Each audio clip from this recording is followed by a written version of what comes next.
music you need is here. I just love this station. This is WKBS, the official home of Christian hip hop and R&B. Is Power 103. Playing Sports City Chefs. Yeah. Woo! Let's go! Y'all need to sit back, listen, enjoy the vibe. Sip something, light it up, enjoy the ride. Cause the Sports City Chefs is on tonight. In the kitchen cooking up, they on the rise. Sports City Chefs, Chefs. Sports City Chefs, Chefs. Sports City Chefs, Chefs. Sports City Chefs. Yes, Lord, we got a brand new president. Joe Biden, we riding, I pray you heaven sent. Word from the wise, my people stay ahead of. Come on, I've been relevant, trying to survive the elements. It ain't no love in these streets, these dudes telling it. Case go from cold to hot, states evidence. Kaboom, Sports City Chefs is in the room. Cooking up hot topics to put up on your spoon. They well in tune, bloom like a flower in June. Superman verse MF Doom, the clouds loom. So tell a friend it's the Sports City Chefs again. Pay attention, tune in, we on the set again. Sports City Chefs, Chefs. Sports City Chefs, Chefs. Yeah. Cabby, Taj. Woo! Connecticut. Home sweet home. I'm from CT, man. Cutthroat, man. I could be anywhere else in the world, but y'all are now here rocking with the chefs. I'm feeling some type of way. Got a lot of good feedback from some good people in our corner from the /interview /roundtable meeting that we had, but I can't wait to get into this show because I'm feeling some type of way. This evening, the calling number is 929-477-2759. It's the Callers Cookout. Everything goes. I got my co-host with me, Barry the Villain. Welcome to the Cookout. How are you feeling this evening? Dylan, took a few minutes to convince the average bugaboo. Dudley, look at you. This is shame. Just remember, all caps when you spell the man's name. Shout out to Rest in Peace, Neptune. What up, TP? How you doing, brother? I done took off this blazer, loosened up the tie, stepped aside the kitchen. Tymeless is alive. I am so happy right now because you want to know why I'm hyped up? You know, it's a game going down in OKC. They up 11 points on some team down there in Texas. But we in Oklahoma right now. It's going down, so I'm feeling kind of good, man. I'm going to watch this very closely, carrying this lead into the half. I got another co-host with me calling out of the state of Colorado, the mountain region of the United States of America. Big Easy, Eric G. Welcome to the Cookout. How are you feeling this evening? You already know what it is. We're back up in the building. I'm happy to be here with my brothers tonight. Callers Cookout, anything goes. Let's get it. Okay, and I also have another, I don't even know if I get to call this like the apprentice of the villain or however I look at this, but it's always the 412, the 703, the 456, the 789. Mr. Simmons, welcome to the Cookout. How are you feeling this evening? You know, it's the takeover, the breakover, homie. God MC, yay. A-Hover, man. It's such a pleasure to be here with you guys. Man, let's get to work, man. Okay, so this is going to get pretty interesting tonight because it's the Cookout. So everything goes. It's all of the sports that'll be hot topic-wise that we could throw out there and dice up as best as possible. I have some pretty debatable stuff right now. So I want to step back, right? So I'm going to chill on my stuff because I'm going to set this kitchen on fire. I know that it's going to scorch the building, but I do want to get into some NBA talk, especially on how stuff went down last night in the NBA world where potentially two teams could end up meeting for the NBA Finals, and one would be the Brooklyn Nets. The other one could be the LA Clippers. Now, we don't know how both of these teams could pan out, because they do have their issues, especially on one repetitive thing that we continue to preach, is their defensive side of the ball, which I would actually predict or say that the Clippers play better defense than the Brooklyn Nets. However, the Brooklyn Nets were able to win that game last night, winning by 4, in which Kyrie went off. Kyrie almost had 40 points last night. And this is something that I said with another group of people that I know. The Clippers don't have an answer to stop Kyrie defensively, and it's like Kyrie must have heard me because Kyrie went completely off, scored the heck out of the ball, and this is almost a continual thing. If they can figure themselves out on defense, they can average 90 points together, being the big three between them. That's hard to stop if they can get 10 points from two other people. That's at least 110 points out of 5 players, which I feel like this can go any other different way. So I want to see how you guys felt about the game last night, especially with Brooklyn pulling this off up against a team where they did have to try to get some of these defensive stops to win the game. Barry, I'll let you set this one off, but before we do, we have somebody in queue calling out of the 914 area code. What's your name and what's on your mind tonight? What's up, fellas? It's Alan, friend of the show. How's everyone doing? We're doing all right. We're going to get right into this topic and see how you feel about some of these interesting takes and debates and see what you could plug in. Barry, I'll start with you first. Your thoughts on the game last night that took place in Brooklyn between the Nets and the Clippers? Listen, that we all knew that the Nets could score anybody, and I mean they pulled up an interesting stat last night that since the Harden trade, they're the number one offense in the league. And, what Eric and I and everybody's always alluded to since the trade is that they're the worst defense in the league. But when it comes down the stretch and they're in a tough game, a close game, I mean, they're almost impossible to stop. I mean, Kevin Durant had, 13 shots and still scored about 28 points. He was just electric. I mean, and Kyrie Irving doing his thing at 38 points, controlling the ball. Harden, another triple-double. I mean, those three guys are just, together. I mean, when they're on and top and when all three of them have it going, they're tough to stop. They just can't get any stops. The Clippers, I think they had played 5 games in 7 days, starting on the 26th of January. So, and they're playing tonight in Cleveland.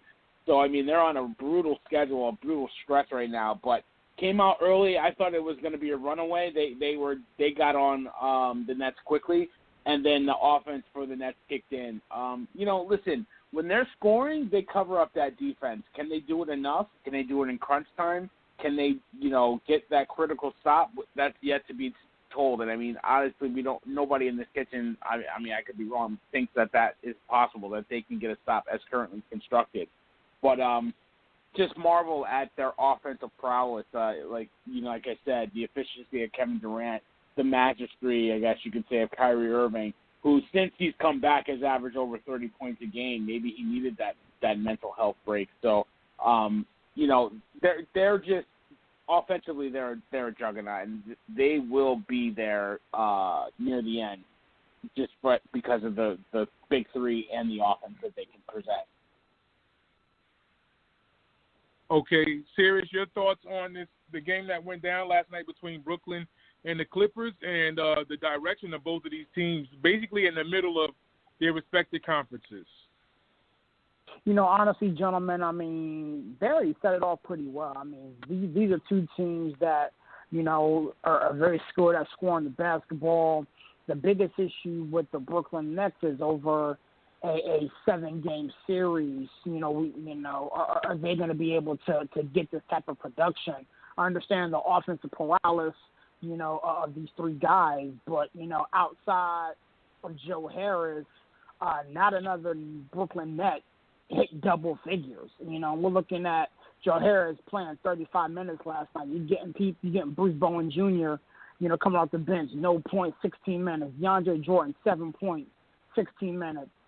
Timothy, came off the bench, 12 minutes, 3 points. I mean, Kyrie and, Harden and company are going to do their thing. But at the end of the day, are they going to be able to sustain this over a 7-game series? Are they going to be able to get crucial stops and crucial moments against, a Milwaukee, against a team in the Eastern Conference that is not scared of them? Keep in mind, this is a team that has lost to the 76ers before. You know what I'm saying? So I'm not really jumping out the box here. I'm not jumping out the way here. I do believe that, the Clippers and the Nets, are going to make significant playoff runs. I do believe that the LA Clippers, honestly, are in worse shape than the Brooklyn Nets, if you ask me, because this is a team that, in my opinion, is still really trying to find itself and really trying to find its identity. Kawhi's going to be Kawhi. We know what Kawhi's going to do. Paul George is going to do Paul George stuff until the playoff time, then he disappears. They're getting contributions from Nicholas Batum last night. He dropped 21 points last night. You know what I'm saying? Kawhi Leonard makes a phone call to get Serge Ibaka, in the building, and he chips in for 9 points, but he did grab 10 boards. So, this is a team that's really trying to find itself, and then the rotation is what's going on. My question is, what's going on with Lou Williams right now? Lou Williams is averaging almost 23 minutes a game and is really not doing too well this year. So is there something going on with Lou Williams? So Tyronn Lue and the Clippers have a lot of questions that have answered before we get to, playoff basketball. But at the end of the day, this is much ado about nothing. I'm really not going to cry over it. We're not going to read too much into it. This is one basketball game versus two highly talented teams who have, deep playoff run aspirations. So it is what it is. I'm not going to read too much into it. But shout out to Kyrie, Uncle Drew, you know what I'm saying? Again, like my man Barry alluded to, you came back and you've been on the tear trying to find yourself. So maybe that's what he needed. Maybe he needed to get away. Maybe whatever situation ailed him, at home, he was able to kind of quiet that down or get some type of closure or whatever needs to happen, because I'm really proud of watching him come back and play. And even in, the losses or the shortcomings, he's been balling. So salute to him. In the words of Mr. Miyagi, patience, Daniel's son, patience. And that's exactly what happened. He got back on the floor. He with a crew that he could believe in. And even if other players on that team don't give them the scoring output outside of what they do, I think that they could turn this up at any given moment. Like it's been said, Kevin Durant didn't get over 15 or 17 shots in that game and still wasn't efficient. Like if that would have went to overtime, I feel like they still had ammunition to go at the Clippers. So the Clippers have their issues, especially with a guy like Paul George getting the money that he got and was probably third or fourth in scoring on the night, and him saying that he promises LA a championship. So being a resident LA guy, even though you're in the other locker room, Eric, your thoughts on the Clippers going up against the Nets. Do you feel like they have what it takes to go in the right direction, or do they still have questions to answer? The Clippers definitely still have questions to answer. They're, like Sirius said, they're trying to find their identity. Tyrone Lue, he has his hands full of trying to get these guys together and build chemistry. And although their record is 16-6 right now, I don't see them, being to bang with the Lakers or the Jazz, especially the Nuggets in a 7-game series. So Lou Williams isn't playing that good. If Lou Williams would have been the Lou Williams of last year, I think the Clippers probably come out on top on this game because they only lost by 4 points and he had 4 points. So Paul George, I don't know if he's going to be able to deliver on his promise. So I look for them to if they don't get something done this year, it's hard telling how long Kawhi will stick around there. He's only on that 2-year contract, so. It'll be interesting to see what happens there for sure. They're definitely going to be in the playoffs. They're definitely going to be a top 4 team in the West. But they're going to need to find their identity. They don't have too much going for them other than Paul George and Kawhi Leonard. Although Batum did have a good game last night, if they can get consistency from some of these other players, it'll be good for them. But as far as the Brooklyn Nets go. We all saw that Washington game. That was an amazing game. The Nets are up by 5 with 7 seconds left. You should never lose a game when you're up by 5 like that. And, they gave up 149 points. And my biggest concern for the Brooklyn Nets, Kevin Durant is coming off an Achilles tendon injury, and he's been playing boatloads of minutes. This is like the Suns 2.0. You got that amazing offense. Like it's fun to watch, but you cannot sustain that kind of play. They're going to wear out before playoff time. They're putting in a lot of work every single game just to pull out wins. So they are going to have to start playing defense. I worry about Kevin Durant, getting re-injured. That's a lot of minutes to be putting on an injury like that. That's a serious injury. So Kyrie is Kyrie. He's always going to put in work. James Harden, there's no question there. These guys are always going to put up numbers. They're fun to watch. But they definitely cannot sustain a 7-game series. They're going to be worn out by the time playoff time comes. Okay, Alan, your thoughts on what's been discussed thus far, especially with the Nets and the Clippers and their direction at this point in time in the month of February? You guys all hit up on some good points.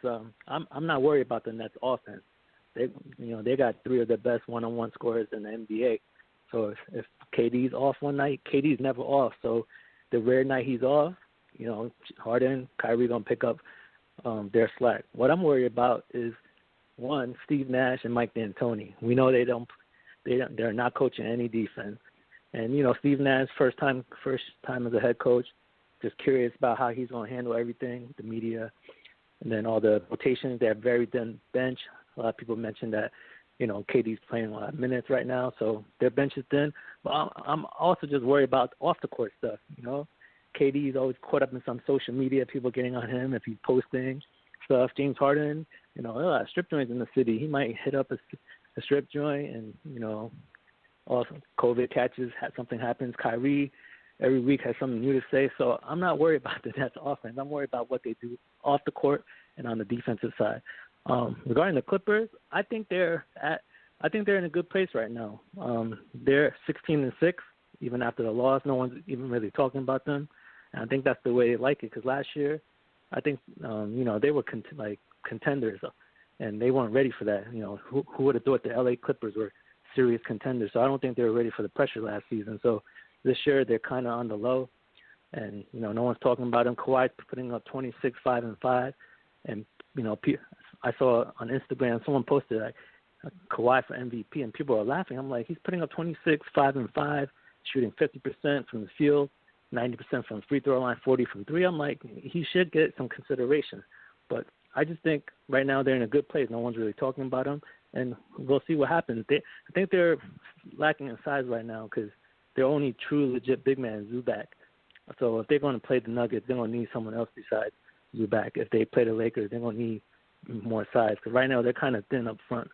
But, I mean, honestly, if it was the Nets Clippers finals, it'd be great because, no one's thinking about the two of them making the finals based on their past history. So it'd be great to see the two of them in the finals. I disagree about them not having that potential last year. They were up 3-1 to be in the Western Conference Finals, but ended up letting Denver get back in the series and ultimately taking it.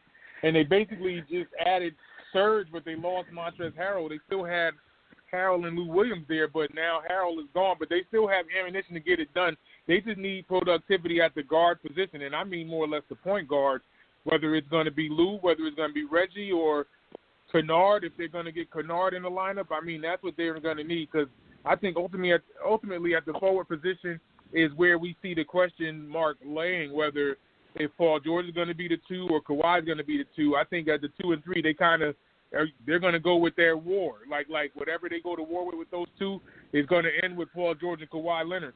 If these guys can stay strong from now until the postseason and making their run, and if they can get into the second round and push toward the Western Conference Final, it's going to be on these guys that they spent or invested so much money and time into getting there, especially with the likes of Kawhi making that, I want to say, that threat. If they don't make a push toward the NBA Finals, he's ready to leave. Bless you. If he makes a push toward, if the Clippers make a push toward the NBA Finals, he's going to leave. But I don't know another team that Kawhi can lead to and have that type of an impact to get them to the finals, or seeing if they can move pieces to put people on the bench. So have you, like, what would it be? The Suns with an aging Chris Paul, like just trying to look at the league quickly. Memphis, maybe. I don't know. Like it would be a hard pressed fit for me to think of Kawhi up and leaving if they don't make it look good this season. So there's a lot of pressure in front of Tyrone Lue to make this happen. Enough is enough. Playoff P, because right now your regular season P. Like, you do good in the regular season, but in the playoff where you actually say that you stepped this thing up, the last time I saw a playoff P was when he dunked on Birdman in the middle of Miami. That's the last time I've seen playoff P. Other than that, this guy has disappeared year in and year out. There's enough. And for the money that they dumped into him, he has to show up now. He has to show up now before they start losing pieces and other teams get invested in certain players on that roster and they start to get dismantled. So something has to give. Now, on the net side of the ball, clearly to me, I agree with everybody else on the panel. If they don't play defense, they won't get to a champ or they won't win a championship. I feel like they have enough ammunition on the offensive side of the ball to make a difference. But if they can't get stops, if they can't get rebounds, they can't contest shots, they can't block shots, that's all a part of this game of basketball at the end of the day. Everybody, when you grab a basketball, I think other than Ben Simmons, when you grab a basketball, you shoot it. You're going to be able to play offense. Like, Ben Simmons is the only one that gets on the court and tries to play post moves, I don't know, or try to run up and down the court with the ball. That's the only one that probably won't shoot the ball. But everybody else grabs the ball and shoots. They know how to play offense at the end of the day. And I feel like they can actually get up, to be fair, on an average number of like 114 to 117 points a night. So you're going to have to get your points up if you want to beat Brooklyn. But I think that defense will, or I hope that defense will come to save face for this debate that I'm throwing out there. But other than that, just like what Alan said, D'Antoni never preached defense. Steve Nash was the architect of that offense and never got on the defensive side of the ball correctly. So that is what I think remains in front of the Brooklyn Nets. They're going to have to get this figured out at least by March, the middle of March, when March Madness starts to kick in. That's when I feel like this will all have to play an effect for the Brooklyn Nets. Okay. But, TP, I honestly think, like, eventually they're going to make a move. They're going to pick up somebody off the scrap heap to help the defense, at least to clear the rebounds, because, they started Jeff Green at center last night. I mean, that's just not going to fly, especially if they somehow make it to the finals against the Lakers and Marc Gasol. I mean, that's just not going to work. So they need size. They need what do you say? No, what I was going to say, I didn't want to cut you off. No, what I was going to say, I didn't want to cut you off, but, I mean, it doesn't come as a surprise because, again, this is the same quote-unquote small ball type of mentality that D'Antoni tried to get accomplished last year in Houston. Jeff Green was on the Houston Rockets last year. James Harden was on the Houston Rockets last year. So it doesn't come as a shock to me that, Steve Nash and D'Antoni, as of right now, are trying to play this small ball type of game. I have seen some reports, and I'm doing some digging on it as we speak, about the Brooklyn Nets, kind of being involved in acquiring a big name. I mean, I did see that they went out and picked up Shumpert last year, but I mean, he's another three. You know what I'm saying? I mean, he does strap up a little bit, but I mean, this is a guy who has been around the league for several years, and who knows what he has left in the tank. But again, I'm going to pause, from hitting the panic button just yet. I mean, we all understand what the Brooklyn Nets are. We've seen it. This is NBA 2K stuff that we're watching right now from them. But does that translate to make them a deep enough playoff run or competing legitimately for a championship? I mean, these two teams very well may meet in a championship. I sincerely doubt it because I don't think the Clippers have enough to deal with a couple teams in the West. But, the possibility is there based off of geographically and what conference they play in. But I think the Brooklyn Nets do have some questions to have answered that. Yeah, absolutely. And I think, what the guys hit on, too, the role players outside of Harris, they got to be able to come in and hit shots in the corner or what have you when the defense breaks down, because you can't have the big three scoring 90, 100 points a night. You got to have other secondary guys making shots. So, I mean, they got some work to do, but I think they got enough time, like TP said, to kind of get it figured out. And I agree with Alan. Listen, I don't know why Kawhi Leonard's not getting MVP love. I mean, 26, 5-5 at the three position and a 50-40-90. I mean,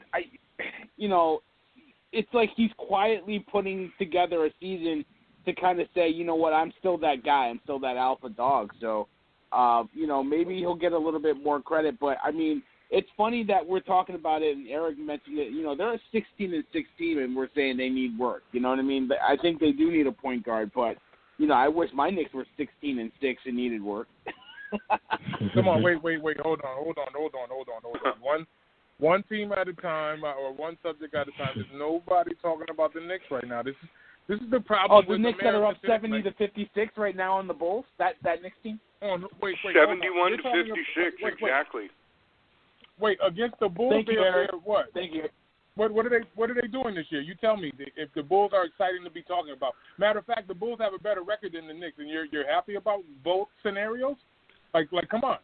Like, stop. Like, don't make me do this. I don't want to go down this rabbit hole. Nobody's crying. Nobody's talking about the Thunder. Nobody's talking about OKC. That's why you're mad. I don't want this. I don't want this. Like pineapples. All those players that you mentioned came from OKC. Jeff Green, Kevin Durant, all these dudes.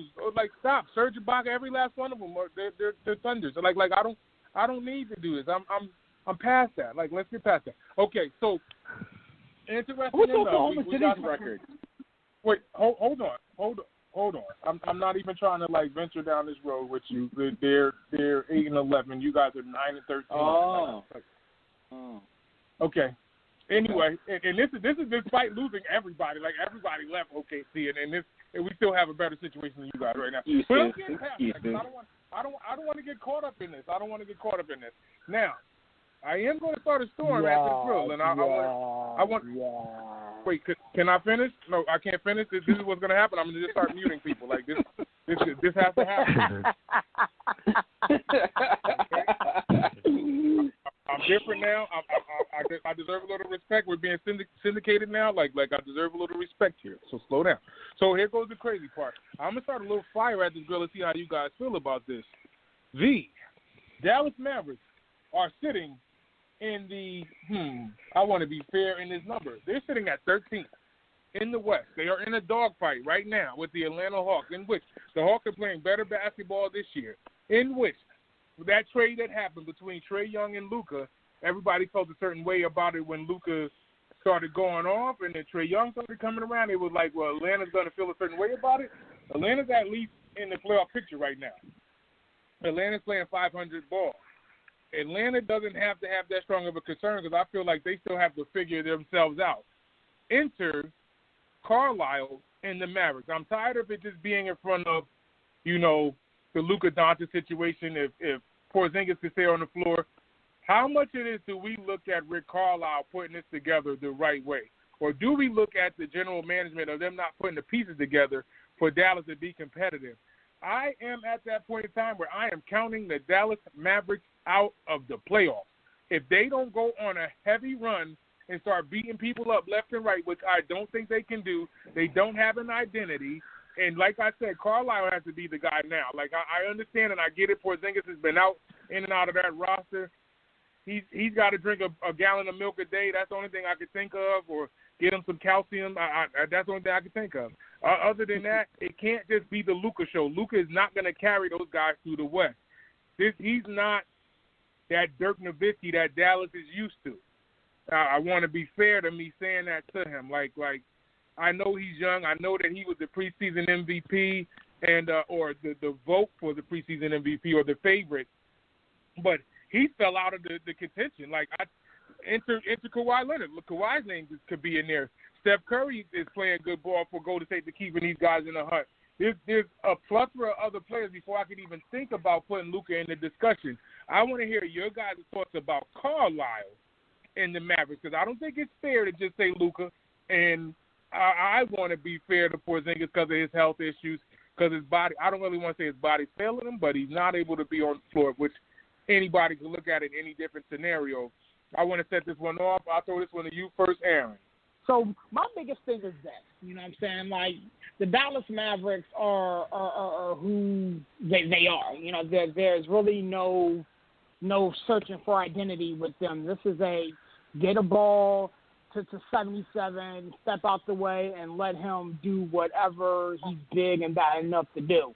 You know, is that on the shoulders of Rick Carlisle? You know, case can be made, you know what I'm saying? But this is a team that has routinely started off cold and then caught fire late. So I'm not ready to pull the plug on them or count them out or anything like that. As of this juncture, as a matter of fact, I'm not ready to count on anybody, maybe besides the Wizards and the T-Wolves. I mean, if you look in the West, you know what I'm saying? I mean, there's maybe 8.5 games, 10, maybe 10 games that separate one from the bottom, and there's a lot of ball left. You know what I'm saying? I mean, if you look at how the season started, the Lakers and the Clippers and Phoenix and those juggernauts, Denver, were projected to be the front runner, and now we got a Utah Jazz team that's sitting right now at the top of the Western Conference. I don't think I would have picked that. I don't think anybody sitting here would have picked the Utah Jazz to currently be leading this crazy Western Conference right now. But as of the 3rd of February, they do that right now. So at the end of the day, the Dallas Mavericks can catch fire. They can go out and acquire some people. Porzingis can, stop playing like, start playing like a unicorn and stop playing like a pony, like somebody said last show. And maybe it'll happen, you know what I'm saying? But this is a team that I've seen catch fire late and make things interesting. Also, with that being said, they're going to beat up on each other. You know what I'm saying? There's not going to be a lot of, Western Conference versus Eastern Conference, games this year due to the pandemic and due to people trying to stay close. So they're gonna beat up on OKC. They're gonna play Houston. They're gonna play some of these teams in the Western Conference that are searching. They're gonna play San Antonio a couple times. They're gonna play the T-Wolves a couple times. So they'll get themselves into position to be relevant. Keep in mind, gentlemen, there is a playing game. You know what I'm saying? So they don't even really have to get all the way back up to 5, 6, or whatever the case may be. All they have to do is get to a place where they can get a playing game. And quite frankly, if you look at these teams and look at what they're presenting themselves, if you need to, win a playing game, out of the lower echelon teams of the Western Conference, Luka is probably the best person to lead that squad. I'm a Houston Rocket fan. Don't get it twisted. I think my squad will be, decent in a couple years or whatever the case may be, but I don't have any confidence in my squad right now to win a playing game. I don't have any confidence in my squad to do, that much damage come playoff time, but I'm a cheer them on and see what happens. You know what I'm saying? You got a couple other teams in the Western Conference that are going to be making some noise. So I'm really not studying the Dallas Mavericks, even though right now they're all on a bit of a skid. They're on a skid right now, but there's time to get back right. We just preached patience, time when we talk about the Brooklyn Nets. I think that needs to be the theme throughout, the first 20-some-odd games of this NBA season. Patience. Teams have figured themselves out, and Luka's a dude, and Carlisle has been on that job for quite some time. He knows how to coach them boys. I think that'd be okay. And the reasons why I preach patience is Carlisle has not been strongly relevant since 2011's championship run. And another thing is, how long of a leash do they give him for this will be his 10th season after the championship? And there's teams that are doing their thing outside of what Dallas has.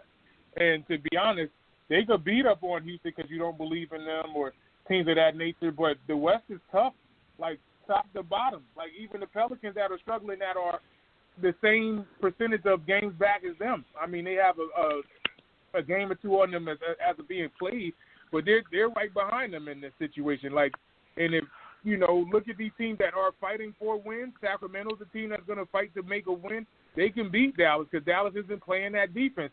They've already been picking on guys like Luka on the defensive side of the ball where they're contesting his feet, and he looks out of order when he's trying to play defense, i.e. the shot that was taken that you woke me up on when Devin Booker just got back after a long layoff and a game winner happened in front of the Mavericks. And this was in Dallas. They're losing games at home, like within the Western Conference. I can see if they keep picking on the bottom feeders of each conference, but that's not going to be on an every night-by-night basis. And again, like I said, Atlanta's giving these guys a fight right now, and if Atlanta could pull this one out, which Atlanta's down heavy, so Dallas better get out of there because they would have been more talk on this doggone grill.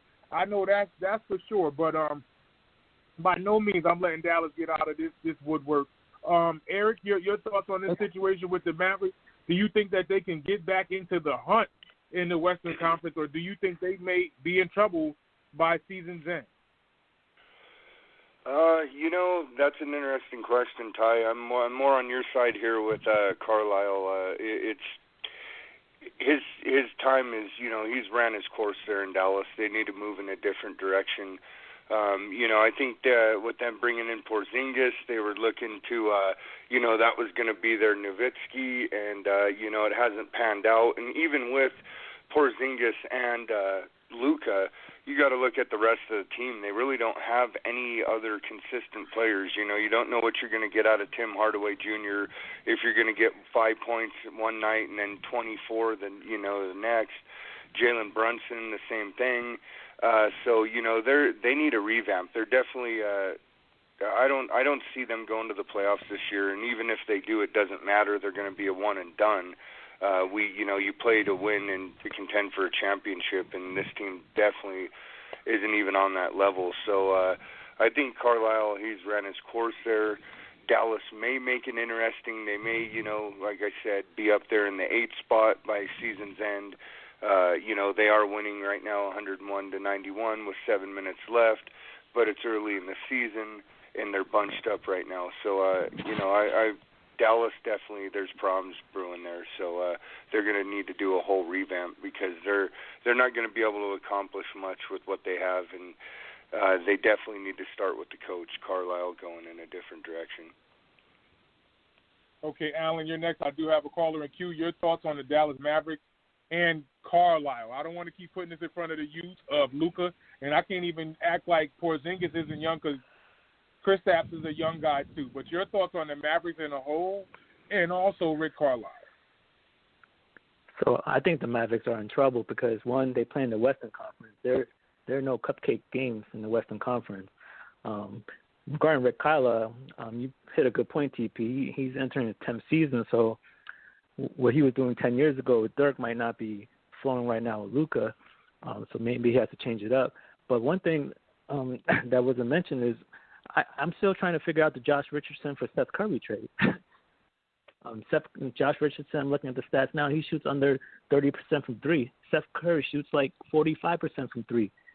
So right now, Richardson's playing instead of Seth Curry. That basically Luka has less room because people aren't gonna, they're gonna cheat off Richardson because he shoots under 30%. Seth Curry's on the floor. They're not cheating off Curry. And then I think it's just harder this year for the Mavericks. Last year, Luka, after that shot against the Clippers, NBA is ready to anoint him king of the NBA, putting him on covers, talking about preseason MVP. I'm like, slow down. I'm thinking yes, he hit the shot against. I'm like, yes, he hit the shot against Kawhi. That was a great shot. But like, dang, he's 21 in his third year. Like they were talking, they're about to give him LeBron's throne. I was like, what's going on here? I was like, let me see this for another season. So while he's putting up his same stats, I think people are just locked in now. They're like, oh, I'm not being part of the Luka show. I'm not being a victim of the Luka show. So I'm going to blame the NBA because they promoted him all over the place, trying to put him in the face of the NBA. So now everyone's going hard at the Mavericks. So right then and there, I don't, I can't completely blame Rick Carlisle, even though, he has a little something to do with it. But the trade, Steph Curry trade, and what the NBA did, like, think about it. If you see Luka, you're going to play the Mavericks, you're like, hell no. I'm not being part of that Luka show. He's not doing me dirty. So the Mavericks are just facing tougher competition. Everyone's gearing up for them right now. Oh, I don't know who that is, but please figure out what you're doing. The crazy part about what you just said, right, Alan, is the fact that Seth Curry trade, and they haven't gotten anything out of Josh Robinson. Josh Robinson is just a piece on the floor. But it's like, how do they figure that out down the road? Y'all got rid of one of y'all better shooters. And, hell, you said if people are cheating off of Josh Richardson, Luka hasn't been shooting that ball as well as he was last season. People are letting Luka shoot that so they can rebound. Go ahead and shoot it. Shoot it so we can go the other way. And you ain't going to play defense, so we going to run at you. 3D glasses. We coming straight at you. So coming in, calling out of the Atlanta region of the United States, we have Naj in the building. Naj, welcome to the Cookout. How are you feeling this evening? Well, man. You know how it goes. I got a couple bets out there. We'll see. I may be feeling better by 10 o'clock. We'll see tonight. Depends on the scores, baby. Let's get it, though. What's going on, fellas? Your thoughts on the Dallas Mavericks, Rick Carlisle, and the state of the Mavs in the Western Conference? So far, we have it split, even though I feel that the Mavericks are in trouble, but there's other thoughts thinking that the Mavericks can pull themselves out of this hole and at least be, I want to be fair and say 10th seed relevant for the play-in game situation. Oh, well, yeah. I mean, the playoffs are still in play. They got to get everything in order. As far as Rick Carlisle, the question is, okay, is he who he's always been? He's a screamer. He's a guy who alienates guys at times, kind of plays favorites. So, yeah, that could be running thin, but you never know. As long as Luka and Porzingis are in his corner, he'll have that job. Losing Steven Silas was a big loss, though. Silas, who's the coach of Houston now, he was basically their offensive coordinator down there, and where they had that offense last year that was really humming. So that was a big loss for them. But I guess the thing with Dallas Mavericks is, remember, Porzingis was hurt early on. Maxey had some COVID issues. He was out. Josh Richardson was out for a while, COVID issues. Dorian Finney-Smith, he was out for a while, COVID issues. So they got bit with that in a really bad way to where, you know, they were just down too many guys, and they were kind of relying on Jalen Brunson and some of these guys to make up for it, and it just wasn't enough. So if they can get their offense kind of squared away and Porzingis can get back to being, you know, who we think he is, then they got a legitimate shot. But this could go bad because, like you said, cover boy of the new NBA, one of the next stars. That means you're one of the hunted now. You're not the hunter. So, of course, every night people bringing it to him. And he's still getting to his spots. He's getting where Luka is. He's getting where he wants to go, but he's just not shooting well this year. So that step back three is not as deadly when you're shooting, 34% from three and things like that. But they got a shot to turn this around, man. And again, I said this before the season started. Y'all can look up the records right now. The East and the West, you're looking at parity for the first time in the NBA. You got three powerhouses up top. And then the rest is, it's a shifting board of people who could be anywhere from 4 through 8 after that. And that exists in both conferences. Look at all the seeds right now. Similar records, East and West. Okay, fair enough. Barry, your thoughts on what's been mentioned thus far? Mavericks and Carlisle, or do you put this more on the players and the staff? I'm here. I have myself on mute. I've been waiting for like hours to talk, and oh my God, no, I'm kidding. I'm last. Like you got the villain last. I'm sitting here waiting. I'm like waiting to get in the game. Put me in, coach. Listen, can't blame Carlisle. He don't shoot the ball. They're not hitting shots. Richardson, Allen hit on it. That is the worst trade I've seen in a while because there's no return for letting one of the better shooters go in Seth Curry. I mean, he was shooting over 43% from three. There's not a guy other than Luka Doncic, I think, shooting over 30%. I mean, Carlisle can't even figure out a lineup that you could say Carlisle ain't putting the right lineups on the court because nobody's shooting the ball. Nobody's hitting threes. Nobody's helping Doncic. That's the big problem. Luka's doing it all by himself. He's got a Robin that's playing like, I don't even know, like, what do you call him, Alfred? I don't even know what he's playing like right now. I mean, KP, I know he's trying to work himself back into game shape. He's, actually he's probably Commissioner Gordon at this point because, he's like old and he's like broken down, it looks like right now because he's trying to get himself into shape and he's not hitting threes. All the other averages shooting from the free throw line and his field goal percentage or had his career averages, but he's not shooting well from three. I think he's shooting about 28%. So, he's not helping. Hopefully when he gets himself in gear, listen, there was no, no prolonged training camp. There was no, preseason, like longer preseason to get himself back in the game state. So hopefully by March, April, he gets himself going, but he's not helping. Luka Doncic needs help. He needs somebody to come in there and hit shots off the ball when he's not, when he's not doing his thing. And the other problem is, there's no other primary point guard and ball handler either. Trey Burke is a scoring point guard. He's not a distributor, so he's not even helping guys get their own shots. And even if you're helping guys get their shots, they're not hitting shots. Tim Hardaway's way too streaky. Richardson, I mean, does he know that he was traded to Dallas? Because I don't think he's shown up yet. So, listen, it's not over yet. I agree with Naj. They have time to get it together. But if they keep digging this hole, they're not going to get out of it in the Western Conference. So they better start getting it in gear like tonight. Yeah, and let me just add, though, man. Look, I understand what y'all saying about Steph Curry being a shooter, but last year they were number one in offensive efficiency, and almost in, like, league history. They had to figure out a way to get stops. So the swap for Richardson does make sense. He's a career 30-plus three-point shooter, so you assume the average is going to bear out sooner or later. He'll shoot better, but he can defend his position and take some pressure off of Luka. To me, the biggest obstacle they have is, yes, you have to use Luka's skills and advantages, but you have to take the ball out of his hands sometimes too. I think it's overuse at this point to where everybody's standing around watching Luka, and he either creates or he shoots. And it's like, look, you got to have some more continuity on offense, man. That is easy to defend after a while.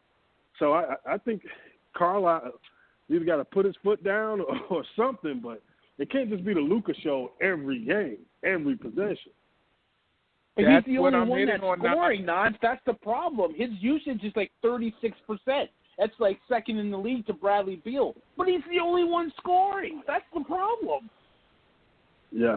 So the coach has to figure that out. Wait. All of you are running from what I'm saying. The coach has to figure this out. Like, they can't figure that out on the floor. You see Luka ripping his jersey because they losing games or making ugly faces because Devin Booker buried a 3 in 8 face. Like, something has to get figured out. You figured it out. What's going to get figured out? Nobody's hitting shots.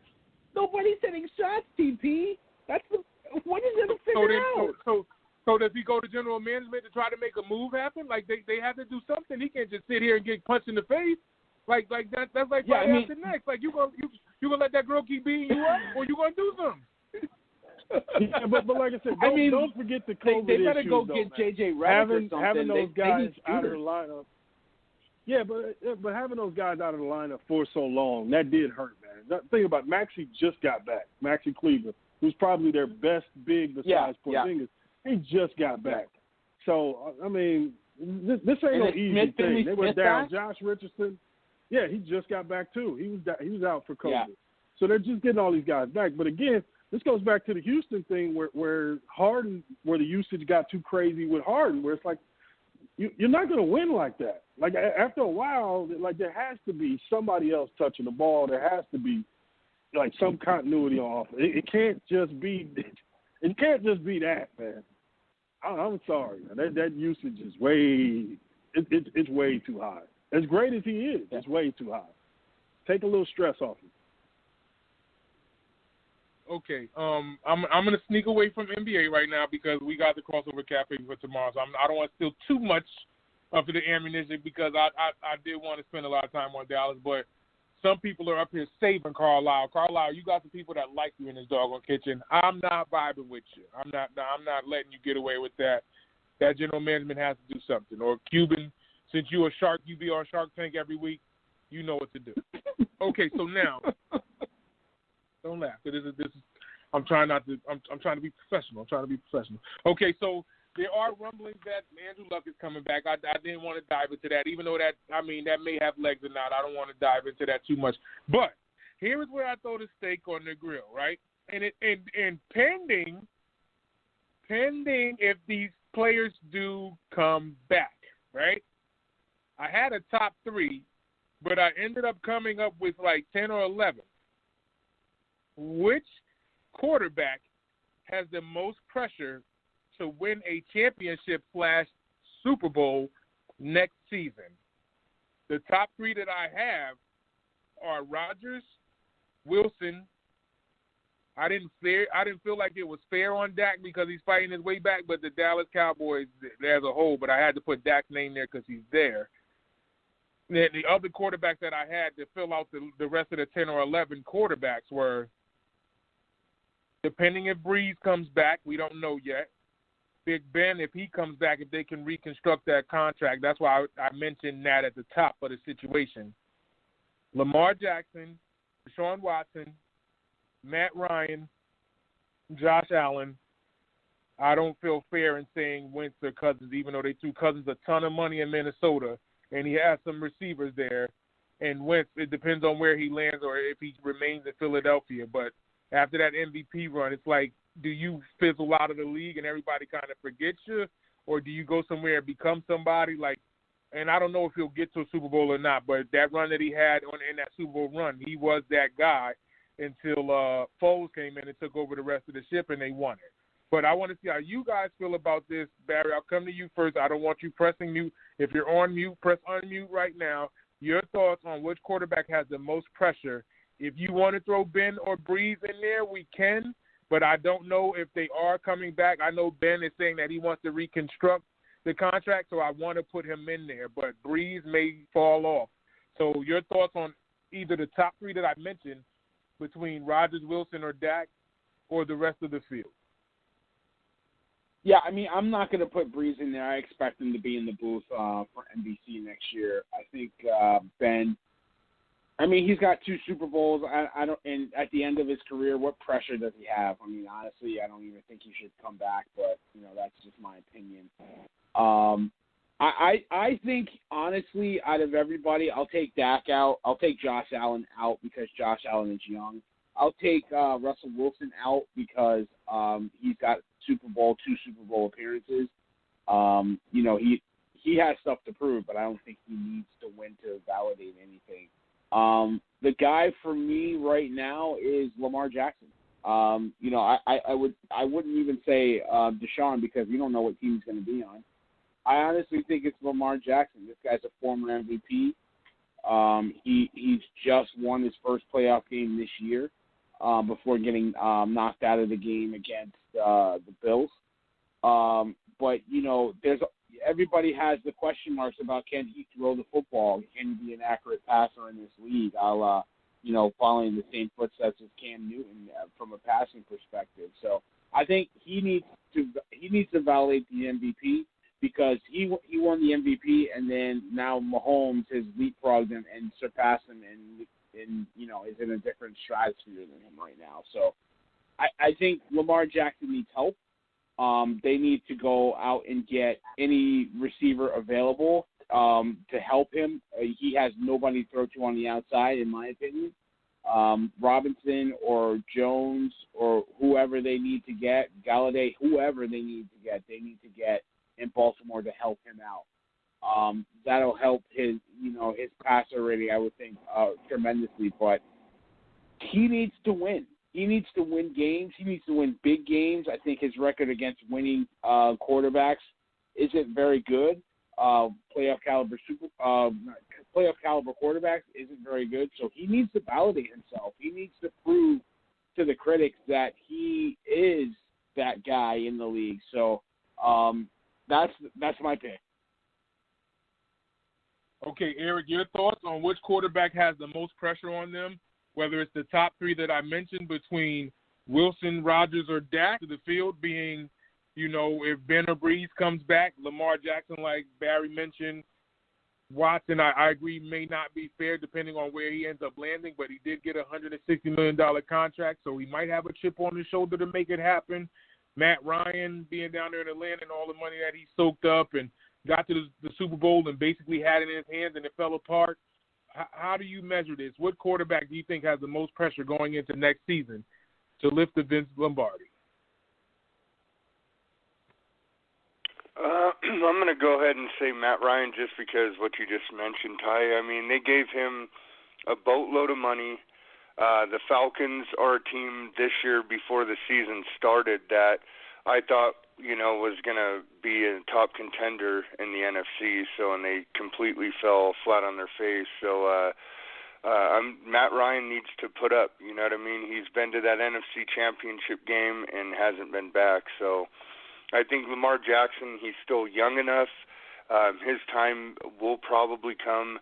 The Ravens put out a good contending team every year, and it's a place where free agents want to go. So I'm looking at Atlanta and Matt Ryan. So he has the pieces there offensively. They just need to get some more defense. And but I think the pressure's now already. Blank is pretty upset with what's been going on. You know, he shelled out all that money, and it hasn't really panned out for the Atlanta Falcons. They brought in Gurley this year, you know, him and Calvin Ridley, who could be a nice, 1-2 tandem. So I look for the pressures on Matt Ryan by all means. Nah, do I don't you even agree? think Matt Ryan's going to be there. I don't see him in Atlanta much longer. And you know, Jones is getting old, and Ryan's getting. I agree he needs to win, but I think his time is over. I think he's done. Yeah, that's interesting you bring that up because, you know, him on a team like you can throw the Niners in there. You know, the Niners, I think, are a quarterback away from being Super Bowl champions and contenders. You know what I mean? I don't think Garoppolo's the guy, but you put a guy like Matt Ryan on there, Deshaun Watson, and they're right in that conversation. You know what I mean? So, yeah, Matt Ryan, you know, his time may be done in Atlanta, but you know, he's got paid this boatload of money, and he hasn't really performed at the level that they expected him to, you know. So, and they've had some decent weapons, but yeah, I'd like to see Matt Ryan, you know, go to a different team and then have the chance there. But you know, the pressure's still on him. He's the oldest one out of the group. He went to the NFC Championship game. They came close a couple years after that, and then since then, you know, fell off the map. So. Okay, Nas, they're picking on your quarterback here, man. Your thoughts on who will be the quarterback with the most pressure?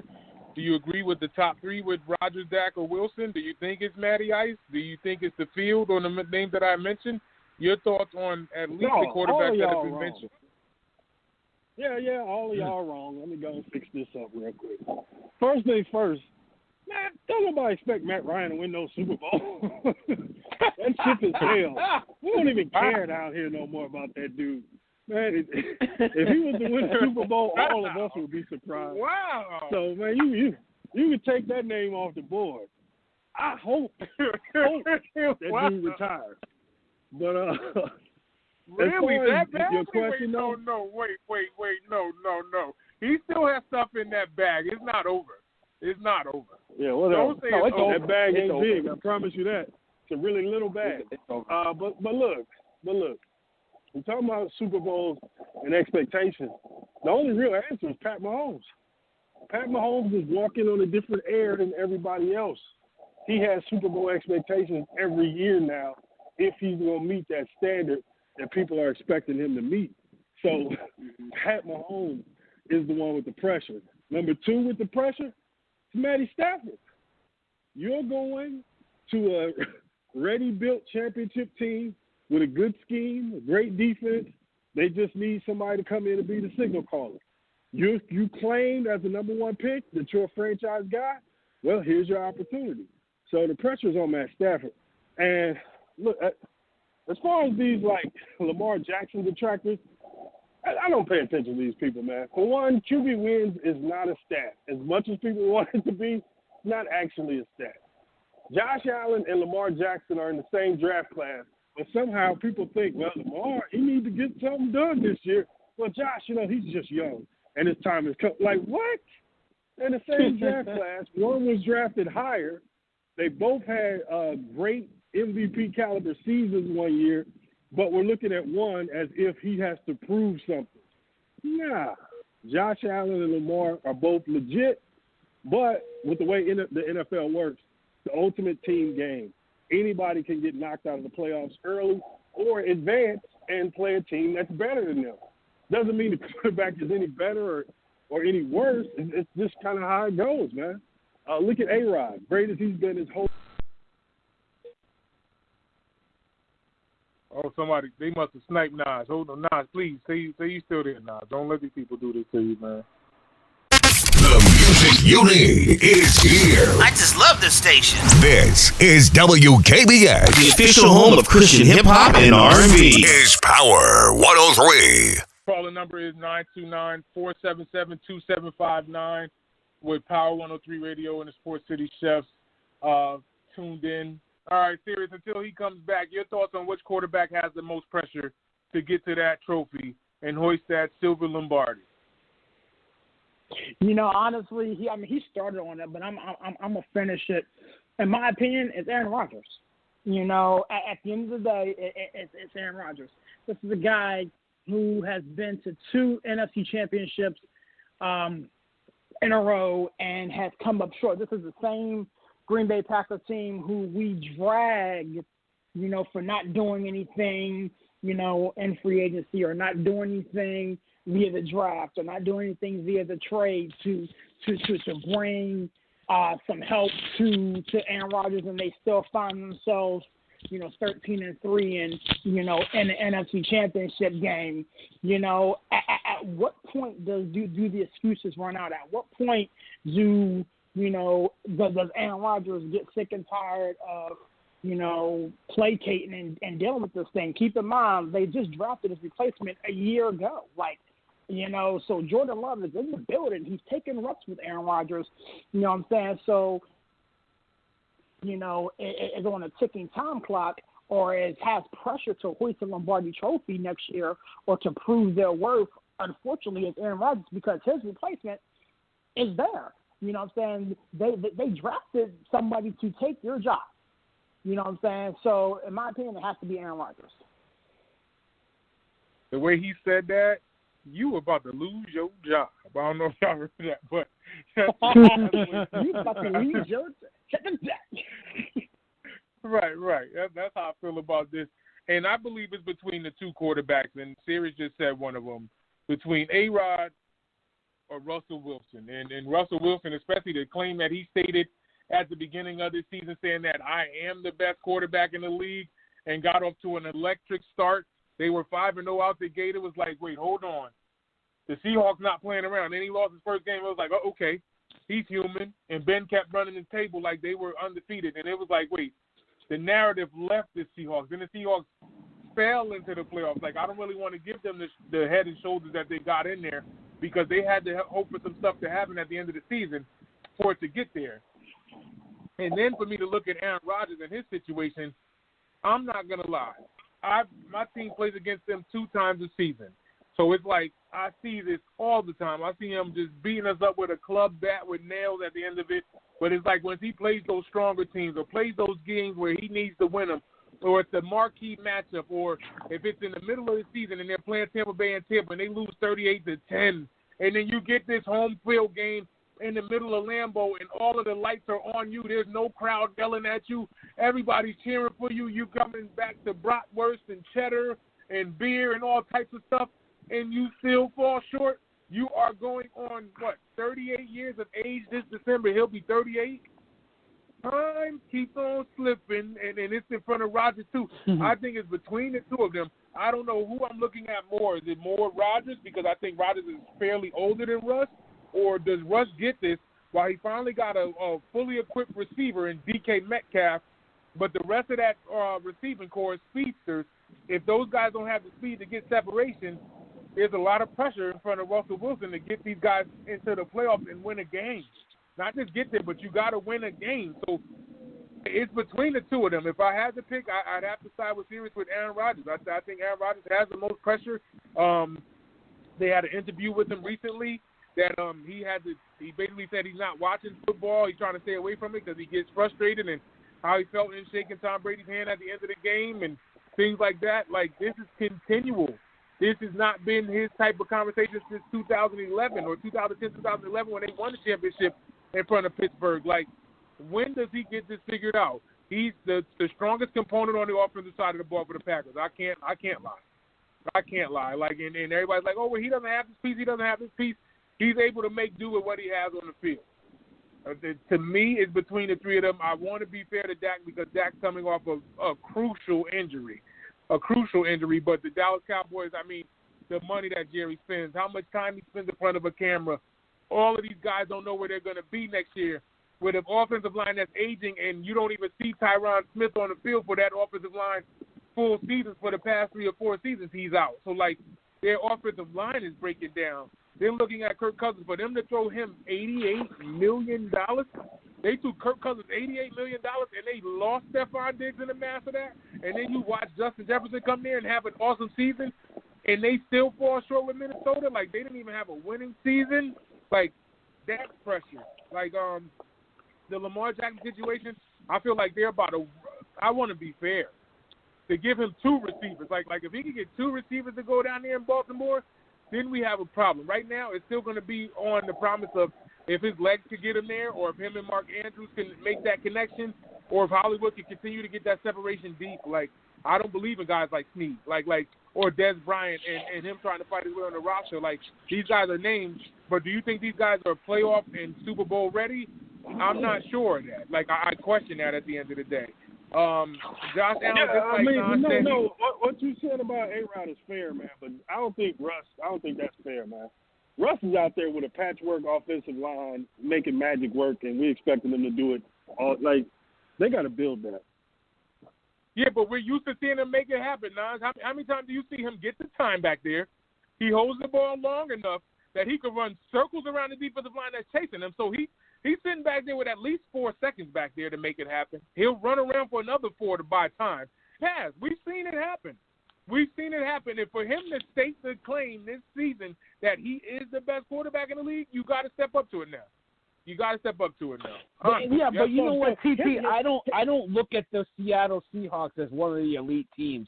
They haven't made it to the conference final, the championship game, and just blown it or something. They barely made it back to the playoffs after being out for a year or two. So I don't see the pressure on him like you're seeing the pressure on A-Rod, or you're seeing the pressure on maybe Stafford now, because that team is, like you said, like I said, ready-made to win. They traded their future for 7 years to bring him in to lead them to the Super Bowl. So I don't see that kind of pressure on Wilson. And you know what? I would say the pressure's on A-Rod only to the fact that I don't think they're going to make it back to the championship game. I think his window is closed. Not as closed as Matty Ice, but I think that window is pretty much closed too. I don't see them getting back there, the Packers getting back there again. So, I agree with you that the Dak Prescott kind of gets a pass for the injury, but I don't think that's the only reason. I think he gets a pass because the Cowboys, they barely make the playoffs. Playoffs? They were an 8-8 team with him in the lineup. I mean, playoffs. Don't talk about playoffs. You kidding me? So playoffs? I just hope we can win a game. To that. Here's my retort to that, Barry. Listen, the Dallas Cowboys barely make it to the playoffs with him in the lineup. Their defense is horrific. There's no pressure in Dallas. The only pressure is on their owner to get out of the way and let somebody run this team and build a winning team. Jerry's world ain't doing it. He doesn't know what he's doing. The pressure is on him to build a team, not to win a Super Bowl. I mean, give me a break. So here's my retort to what you just said, okay? For the most part, I'm in agreement with you, but see, the thing with this A-Rod thing is that you just proved my point. You know what I'm saying? You think that window is closing. You think that, they won't get back there, which also proves the point that there is more pressure right now on Aaron Rodgers to get the Packers back there, because if he doesn't, his job is gone. You know what I'm saying? So, I mean, again, I kind of get it with that press. I'm not going to even mention the Cowboys. I kind of get it with Matthew Stafford.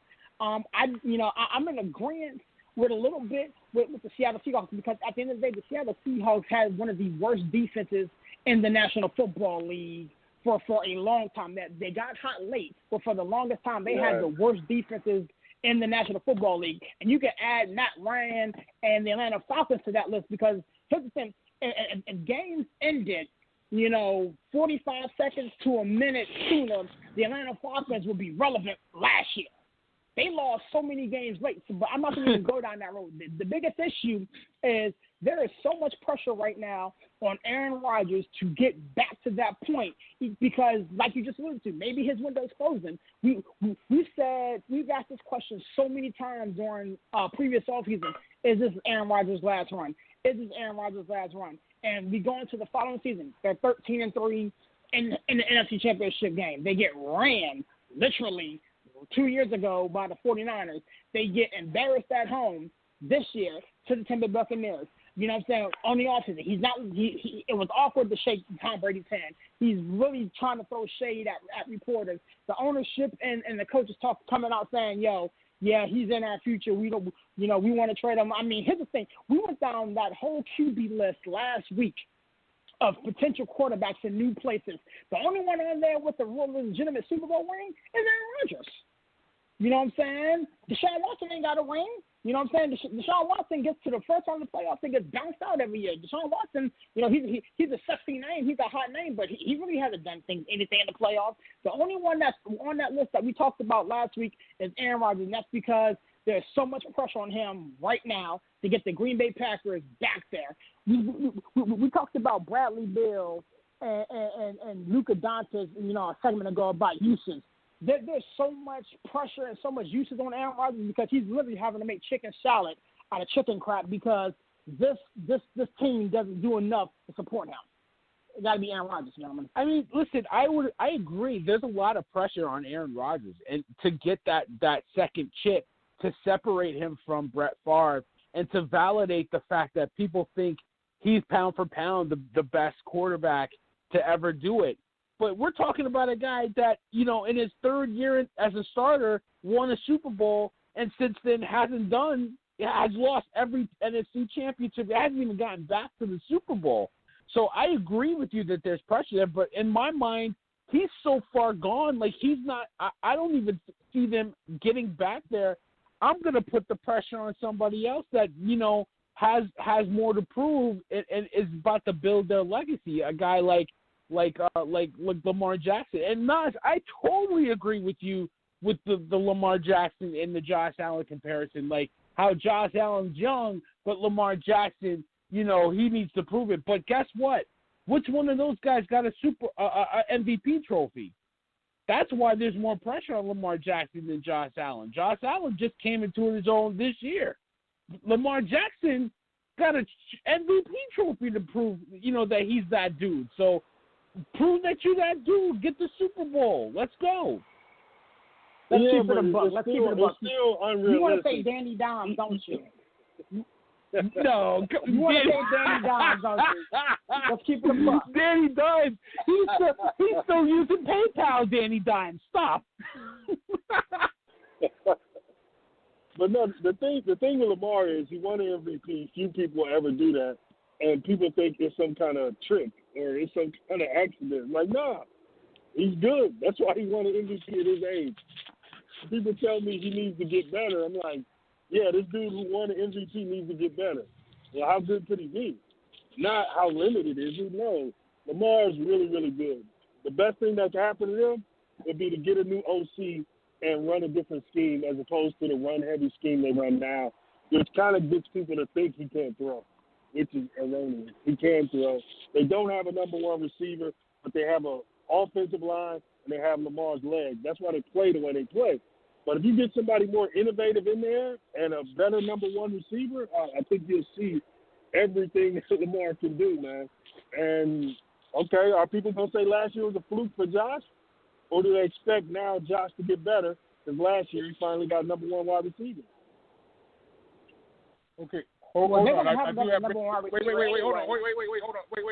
I got breaking news. This is real important breaking news. We have a final in Oklahoma City, 104-87 up against the Houston Rockets. You may proceed. Next caller. Sir, listen, that is not breaking news. It is not doing Oklahoma City Thunder. Breaking news. I thought the world was about to shake. He talking about Oklahoma City Thunder. I can't believe he wasted 5 seconds on that. Hey, let's get back to Baltimore. With Lamar Jackson, and the interesting thing with the Atlanta Falcons, with Matt Ryan and Julio Jones may or not be in there for too much longer. would it be viable for the Ravens to try to acquire Julio Jones? You know, that would be exciting to see him and Jackson on the same team, because that's what they're lacking. You know what I mean? If they had a lot better receivers, the Ravens would have been a team contending this year. Lamar Jackson's stats were down this year because he doesn't have the quality receivers out there to throw to. A lot of them were dropping balls. You watch these games this year, he had a lot of, Snead and Brown dropping balls. But, I mean, Boykin shows flashes of being good, but that is definitely not enough to get the job done. These guys are, third string, second to third string wide receivers. So he needs a lot more weapons there in Baltimore. Wait, so serious, why do you say no? Because I'm a Steelers fan. I ain't trying to see that. I'll keep talking to you. So it's hate. So it's straight hate. Because you know it's a good idea. Listen. Biased opinion away. Exactly. You know it's straight hate. You know it's a good idea. Good, Eric, good one. I'm giving you that side clap like Nancy Pelosi. I'm giving you that side clap. Listen, Atlanta needs to blow it up. They need to move away from Matty Ice, and I think trading Julio Jones for chips and then building around Calvin Ridley and a new quarterback in the draft that's coming through. I know TP wants his boy from BYU. I think it's a better fit in Atlanta. I think that's the way for Atlanta to go. I think to turn the page on those guys. And not to say that Matty Ice and Julio can't play in this league anymore. I just think in Atlanta, I think after 28-3, I think it's been over in Atlanta. It's time to turn the page. Don't bring in a new coach to try to fix what's already broken there. Just start over with some new guys. So I think Atlanta should do that kind of deal and make that kind of move and get Lamar Jackson some help down there. Yeah, that would be critical. If Julio Jones went to Baltimore, that would be critical. Oh my goodness! Absolutely. Yeah, and that's I want to say this too. I want to say this though, TP, real quick, and then you can go. I apologize. I just want to put prayers out there for Marty Schottenheimer. They just said he was in hospice with Alzheimer's disease. Very, very sad. So prayers to him, Sports City. We love you, man. Yeah, definitely one of the big pastime legendary coaches. And when you remember watching those big hits of the NFL, it was always him on the sideline talking junk with whether Neil Smith or Derek Thomas was causing havoc. And him being the architect watching that stuff happen, man. So shout out to Marty Schottenheimer. I don't even know where to go. Like Eric was talking. Eric, finish what you were saying before I continue on. Oh yeah, about Baltimore. They're just a couple offensive weapons away from being a contending team. They always put out a great defensive unit. That's never a question with them. Lamar Jackson just needs some help. There's no question about his skills and his standings in this league. You know what I mean? He's one of the top quarterbacks, and the reason we saw his stats drop this year is because of the guys I just mentioned. You know what I mean? He's working with third string wide receivers, so that would be huge if they can go out and get a guy like Julio Jones. It'd be great to see them two linked up. You know what I mean? Because I think Julio still has some gas left in his tank for sure. Like Barry just alluded to, I think things are getting stagnant over there in Atlanta. They're broken. They've had teams, they've had their hopes shattered, so I think the morale is way down over there. So it'd be interesting to see if Baltimore is thinking this way, because I did read an article the other day that this is a potential of Matt Ryan and Julio Jones both being traded. So it'd be great to see the Ravens get Lamar Jackson that help that he deserves. Because I have no doubt in my mind that Lamar Jackson, before his career is over, he's definitely going to have a Super Bowl, maybe two. I'm going to say this about the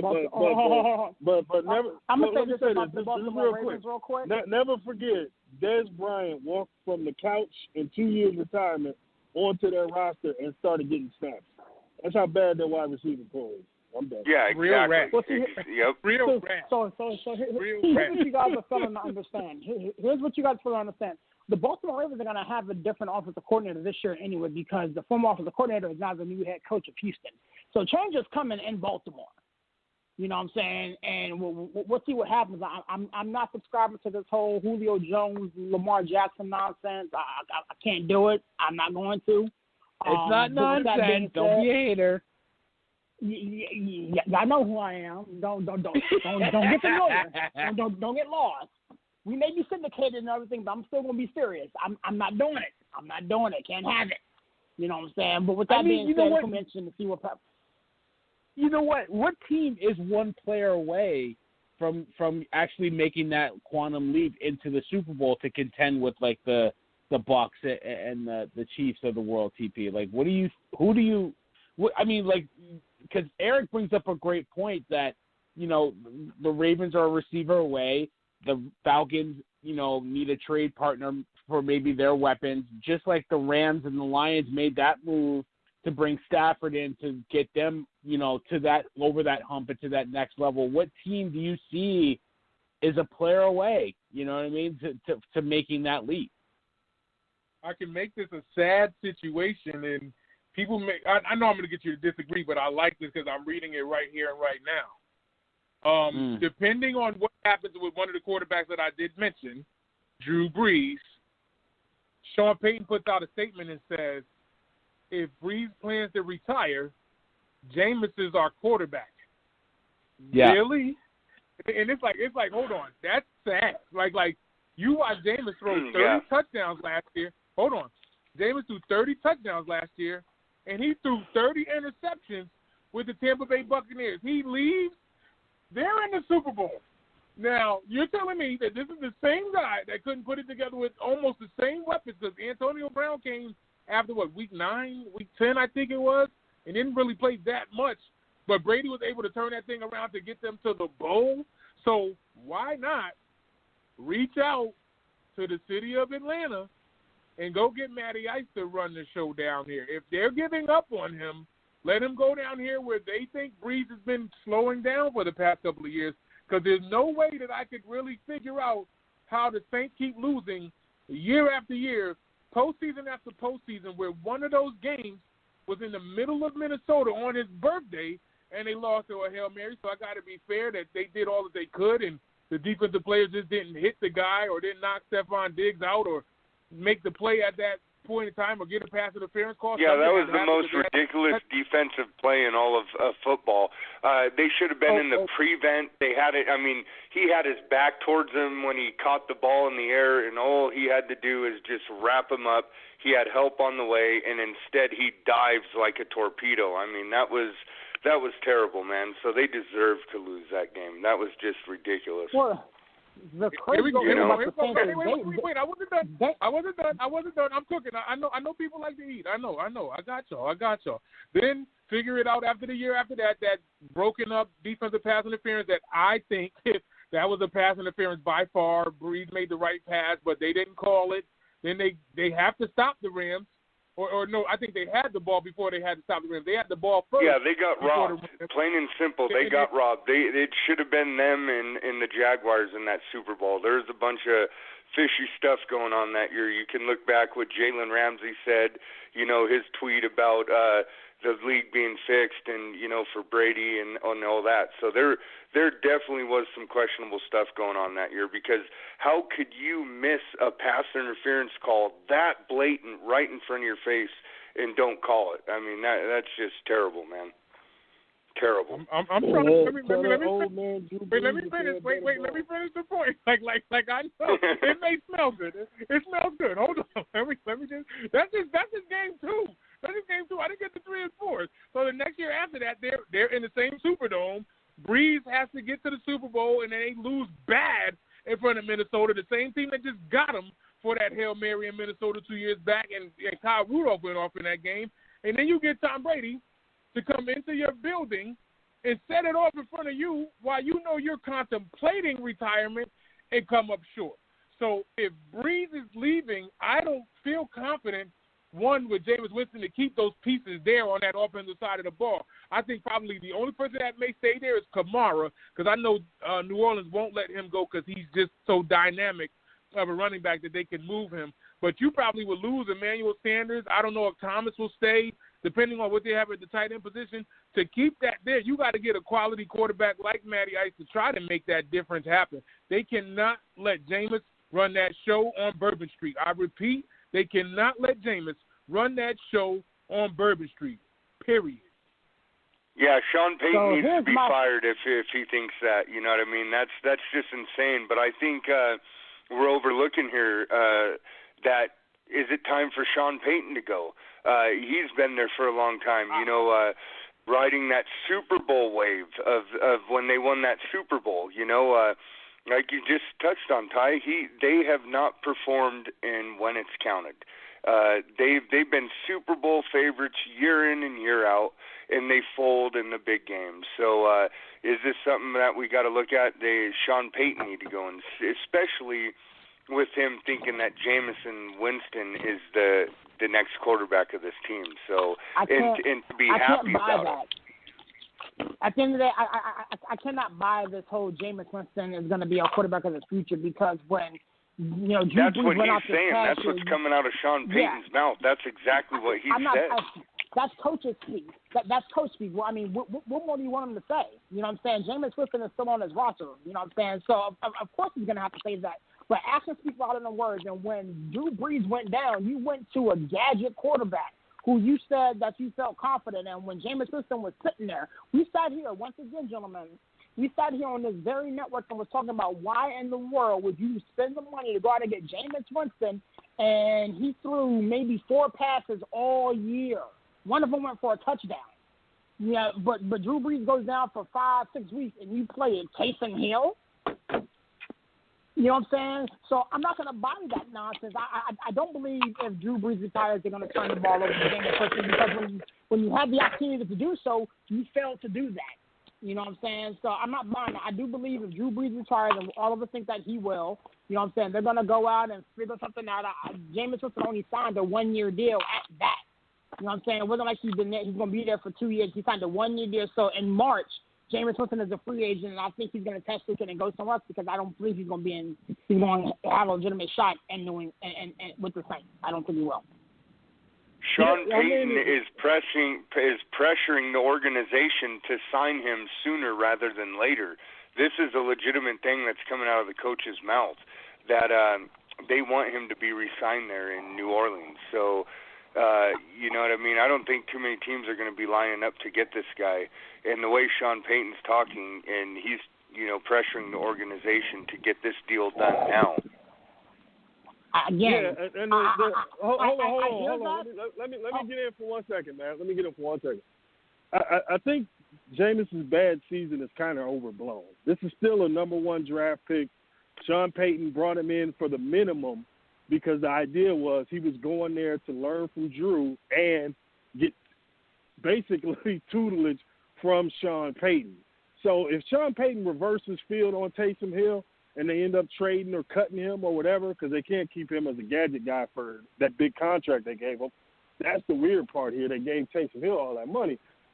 I could see Sean Payton deciding that he can fix Jameis. He's the one who can get Jameis right. We're not talking about somebody who's untalented. We're talking about somebody who played like Ryan Fitzpatrick, way too risky, throws in the tight windows, always throwing YOLO.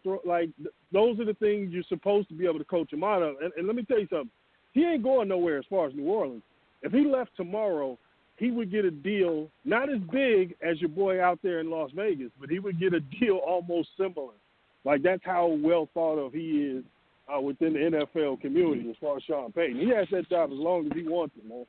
He ain't going nowhere. Yeah, and I agree. I agree with you, Naj. Like, if Tannehill can leave Miami, go to Tennessee, learn a little bit, and then eventually take that team to where they are now, why can't Jameis Winston do it? It's not like, I agree, Naj, he's not like a bad quarterback.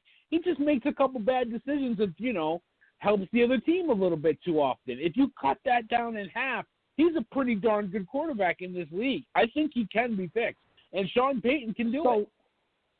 So my question to retort that is, if that's the stance that the Saints and Peyton are taking, why was he not the starting quarterback during the 6 weeks or whatever the case may be this past season when Drew Brees was hurt? No, it's a perfect question, and that's the part that doesn't make sense. You gave Taysom that big contract, and you made him the starter during those weeks when Drew wasn't there. So that's the part that doesn't add up. So, yeah.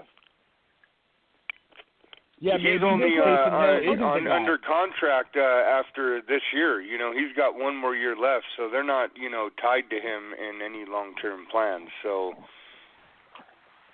yeah, his time's almost up too. So they're definitely going to have to decide which way to go with their quarterbacks here really soon. Because Hill's only under contract for this next year coming up. Yeah, and he's 30. And he just signed that extension, so he got a little more money. So you just waited for Breeze to retire. You telling me he going to wait again if they give Jameis a job? He's just going to take it and stay there and wait? Could Deshaun Watson land there? Could Deshaun Watson land with the Saints? They don't have the cap space or the land pick. Anywhere that's not Kansas City. Every team is fair game. No, I mean the Saints don't have the picks or the cap space though. Like what are you going to get from the Saints? Unless they're willing to give up a Camaro or a Michael Thomas or something. Which why would Houston want that? So yeah, Michael Thomas isn't happy. Michael Thomas wants a new deal. Michael Thomas is not. I'm going to say not the same receiver without Drew Brees, but I mean, you could possibly get Michael Thomas to move over to a trade or something like. Right now with Deshaun Watson, all cards on the table. I don't think the quarterback of the future for the Saints is currently on their roster, and Deshaun Watson is a guy who's been floated out there. So, I mean, I'm saying it's worth something. If you're Houston, why would you want Michael Thomas at his age and his cap number? If you're retooling everything with Deshaun leaving, because you can build around him as somebody, you know what I'm saying? I mean, Michael Thomas is, he's still on his rookie deal, I think. Or did he get another deal? I forget if he got another deal. He got the big He got a big deal. That's what I thought. So, I mean, honestly. And he's still only 27 years old. He has a lot of gas left in his tank. It's just going to be interesting to see if he's going to be that same receiver with or without Drew Brees. Right. Well, once again, we've seen. I don't see why not. He's running the same slant no matter what. He's just running the same slant. We've seen his production decline with Drew Brees not on the roster. We all understand that Drew Brees will not be on the roster, and the quarterback for the Saints is not on the roster, in my opinion. So they flipped Deshaun Watson for Michael Thomas and a first round pick and a third or something like that. If I'm Houston, I got to look into that. I'm not taking him. Give me your picks. Guy. Right. Yeah, I'm not honestly, taking Michael Thomas. Jameis could be in the same position Teddy Bridgewater was, where the Saints signed him to a couple years, 3 or 4 years or whatever, that they really don't plan on, playing out. And then after the year, they'll evaluate and see if they want to keep him or not. Because you see that Carolina's already ready to get off of Teddy. You know what I mean? It was a 1 year disguised as a 4. So I can see something like that for Jameis. Bring him in for one, see if it works. If it don't, oh well. Wait, so you think Bridgewater's gone? You think they're done? You think they're done with Bridgewater? They were actively involved in the Stafford trade. They were trying to. Yeah. I think that ship is sailed. I think either they make a trade for a quarterback or they're going into the draft. I just don't see. Bridgewater has some moments. I think he looked pretty good for the most part, but I don't see him long term there. James Greenwood, I hope you're listening. Talking about your boy James Greenwood. If you're listening, they are talking about your boy Bridgewater. I love it, man. This is interesting, man, because we're all over the board on these quarterbacks and possibilities with no but real. I don't say that with hate for Teddy though. Teddy's a decent game manager. You know what I mean? He could have succeeded with the Rams, honestly. As a game manager guy, you can bring him in there to do that. But I think everybody kind of missed my point on Pat Mahomes, man. Mahomes is number one as far as pressure because Mahomes has the trajectory of Brady. and that's what his career is going to be compared to every year. Every year has to get a chip, or it's a failure. Nobody else has that. Anything else before we? I really don't want to move from this because this is hot. Like I love. No. You know what? Because TP, I don't agree with Naj, and I respectfully disagree because I think the pressure to Mahomes to chase Brady's legend is real, but I don't think that pressure is like for next year. We're talking over 10, 15, 20 years, that pressure. Yeah, exactly. He can't win 6 Super Bowls next year. You know what I'm saying? He needs to get this one and then keep chasing him over a 20-year span, not over the next year or two. So I agree with you that Mahomes is only chasing Mahomes and Brady. Like it's like LeBron has no peer in this game that he's chasing. You could maybe say Durant, but LeBron was chasing the ghost of Jordan. Mahomes is chasing the ghost of Brady, but not over the course of a year or two. He's chasing him over 20 years. We're talking about Super Bowl 70, where Mahomes, if he only has 4 or 5 rings, where he's in trouble. You know what I'm saying? You said that like sports fans are rational. If he loses next year in the first round, it'll be the LeBron thing all over again. 1 hour of first take about how Pat Mahomes failed. Like, bruh, you know how this goes. Oh, absolutely. Pat Mahomes is only 24 years old, so, I mean, they're not going to be thinking that way. This guy's already accomplished so much in such a short time. So, I mean, everything else is just a bonus, he's a false start away from possibly going for his 3rd Super Bowl win. Like, absolutely. Just think about that. At 24 years old, a false start robbed him of his first Super Bowl. He gets it last year, and he could probably win it this year. That's what we're talking about. I mean, rational fans look at you guys then. using context and nuance. Stephen A. is warming up his throat right now. If that dude loses in the first round next year, they will talk about it for blocks on blocks on ESPN. Listen, there's a lot of quarterbacks in this league that are under pressure, some more than others. Aaron Rodgers, I mean, you want to say Mahomes, okay. Lamar Jackson, Matt Stafford. I think Matt Stafford is very interesting, too. I think we need to talk a little bit more about how they made a big trade and traded their whole future to bring this guy in and basically say, this is the team, this is what you got to work with, I need you to win a Super Bowl. And, you know, there's an immense a lot of pressure on Matt Stafford and the Rams to get it done finally. Yeah, man. Hey, think about how young Cam Akers is. We're still talking about the best player in football and Aaron Donald on that team. Like, that team is loaded, man. All they need is him to come in and be competent. You got Cooper Kupp and Robert Woods already. Young Van Jefferson. Like, it's all laid out. The only question there for the Rams is McVay. That's the only question because he had Goff. That's a big question for me is if McVay can't figure this out and make this work with Matthew Stafford, then it's on him because they are a ready-made Super Bowl team right now on paper.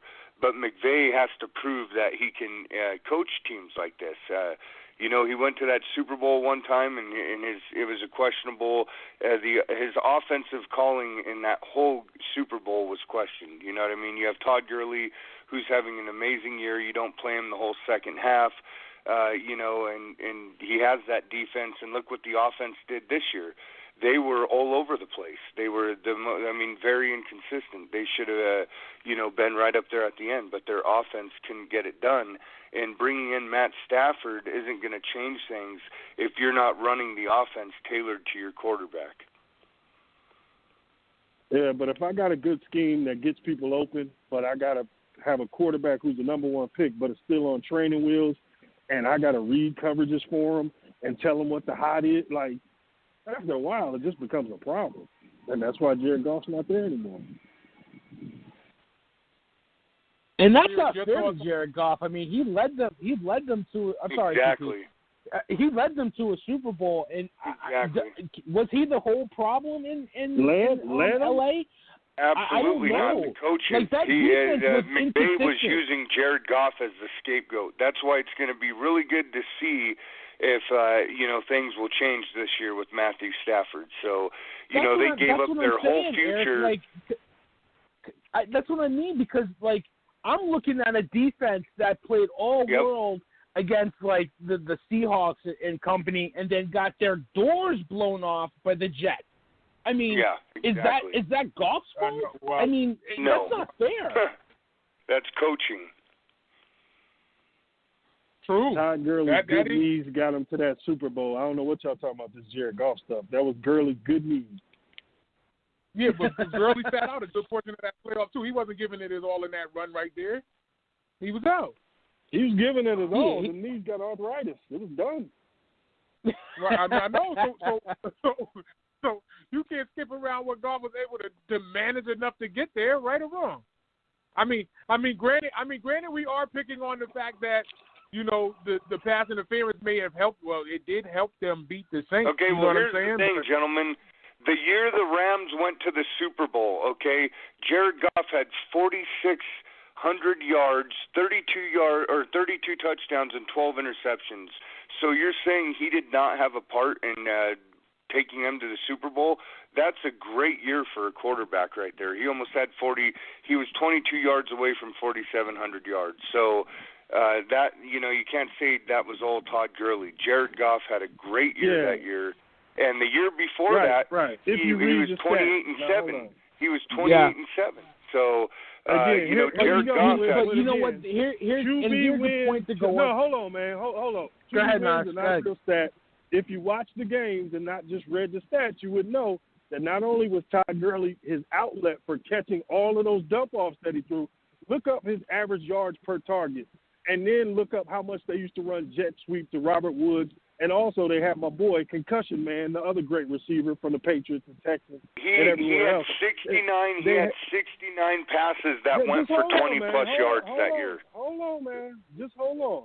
So what we're talking about is McVay's great scheme and this dude being a beneficiary of it. This is a well-known fact throughout the league that they use the helmet communications for McVay to give him hot reads, give him where the ball should go, and everything else. This dude was a quarterback who was on damn training wheels, bruh. No, they were not there because of him. Todd Gurley at that time was playing at a Hall of Fame trajectory.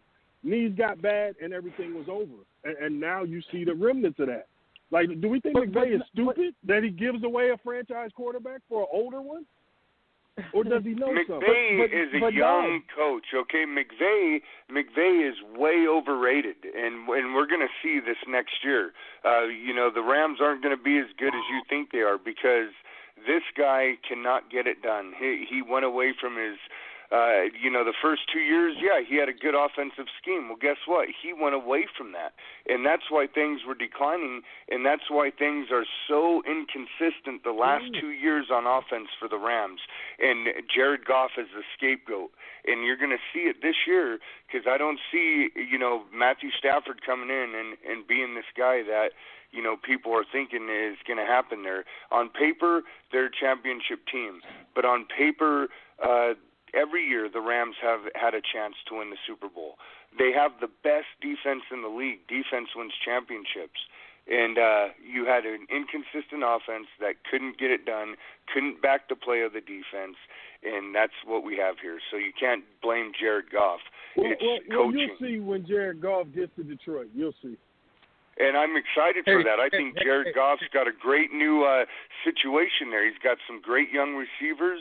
The future's bright over there in Detroit for him. So I'm excited to see it and him getting in with Dan Campbell. He will not see the future in Detroit. He's a stopgap. He'll be out of there next year. He's going to be a journeyman.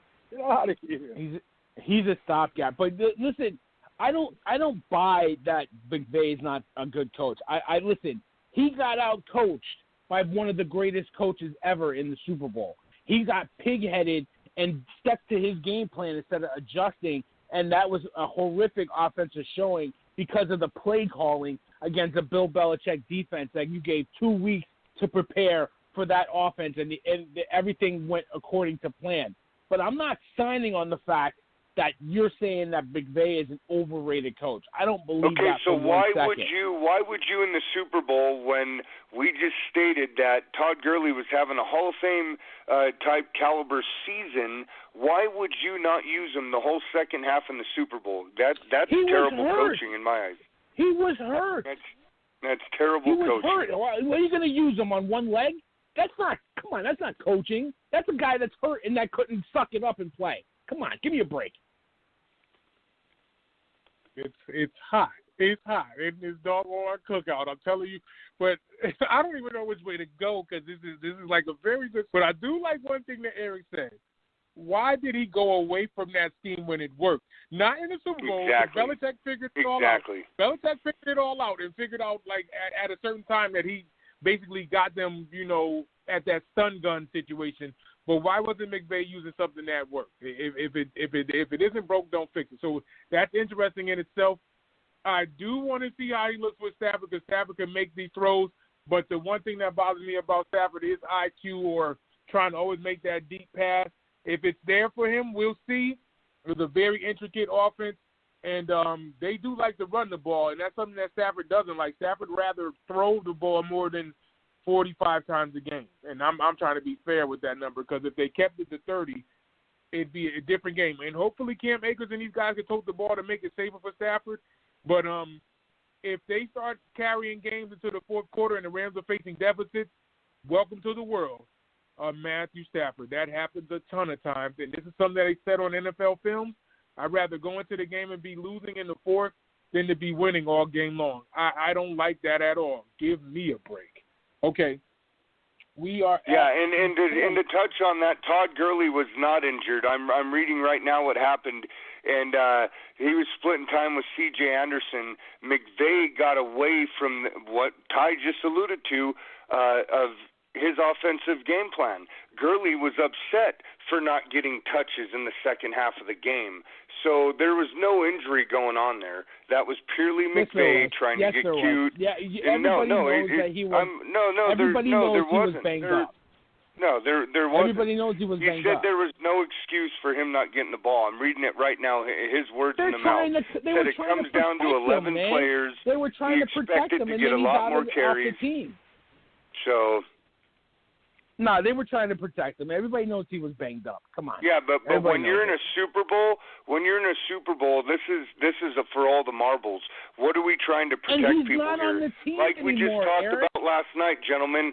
Tyreek Hill, you got him. He's an unbelievable punt returner. This is for all the marbles. Why wouldn't you put him back there as a weapon? Yeah, but you know what I mean? And now Gurley's in Atlanta.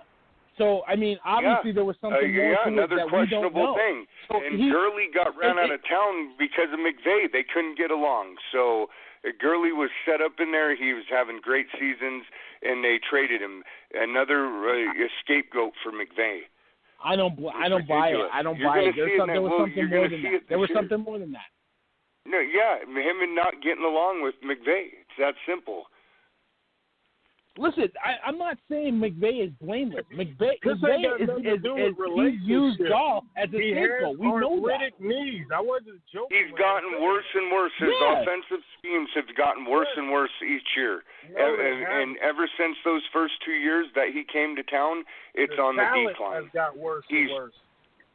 No. Say that again, Naj? And then you got Cam Akers, another great running back. His offense was set up again. So there's no excuse here. You can't just blame the players. No, Todd Gurley was playing at a Hall of Fame level. The brother had an arthritic condition in his knee. He declined severely, real fast, and time to adjust. They tried to cover it up at first, but it became obvious as you watched Todd Gurley not have explosion anymore, and they traded him to Atlanta for nothing because Atlanta said, well, hell, we ain't got nothing to lose. You already paid him. And now he's here, and you saw this year. He doesn't have that explosion anymore. It's the knee. Exactly. There's a reason why C.J. Anderson was running the ball.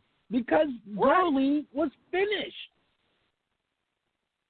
That's not a scapegoat. Okay. That's fact. You could say whatever you want about they went away from the game plan in that Super Bowl. I hate to bring up that Super Bowl again, but the fact was that he was not healthy. He was not effective. C.J. Anderson in that playoff was way more effective than Gurley was. Everybody knows it. Come on, listen. There's nothing more to say. So okay, fair enough.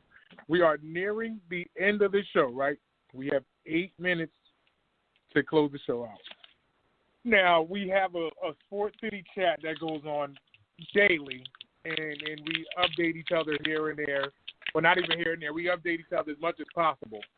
And there's rumblings coming out of the city, or a.k.a. the valley that I love so well, known as the Las Vegas Raiders, in which we have Carr grumbling on potential movement, if you will.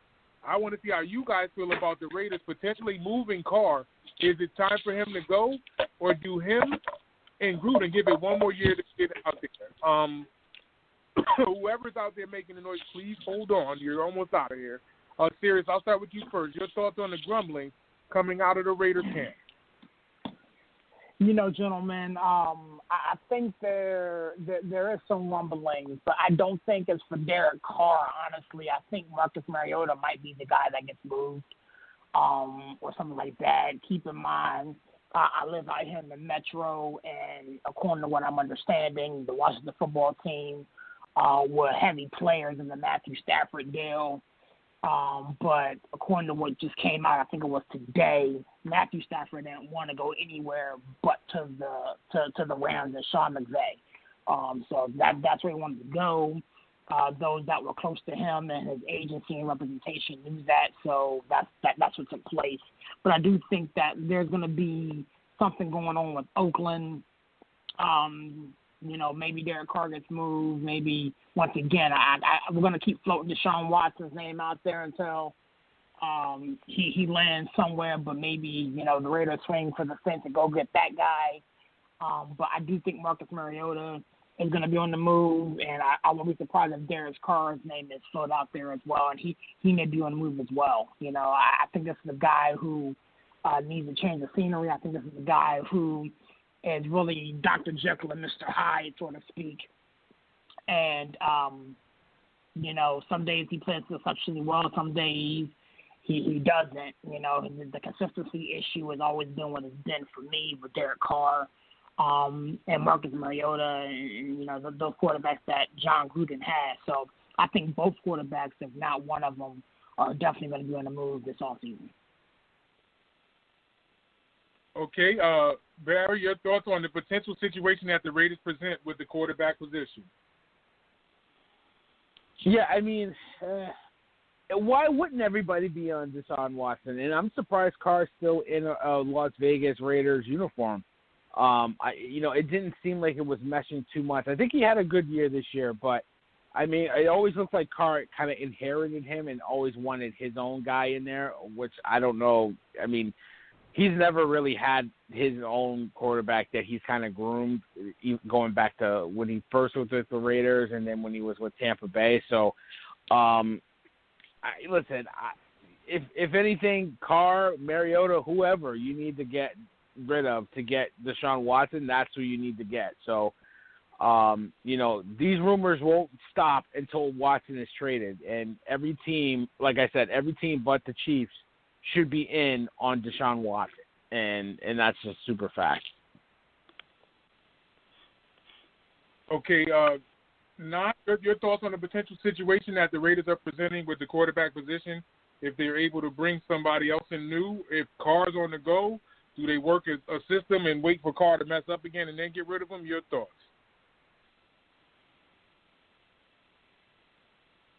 Yo, can you hear me? Yeah, I can hear you now, Nod, yeah. Man, them headphones ran out of battery. Yeah, I mean, this is kind of typical, man. Like, John Gruden spent his whole career, like, falling in love and out of love with quarterbacks. So I think this is always going to be a question. Carr has a just as good a shot as anybody else to come back and be the quarterback that kind of mend fences and everything. But, yeah, Mariota should be on the move. He's good enough to start somewhere. He actually should not be a backup for Derek Carr. So I think somebody should go get him. That would be a real smart move. While everybody's overpaying for Watson, you get a nice deal on Mariota. to run your team. Some of these teams who don't have a quarterback.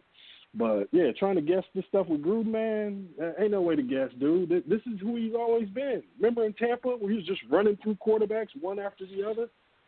1 minute somebody's the best quarterback ever, and the next minute he can't stand him and he's trying to trade him. So, ain't no telling, bro.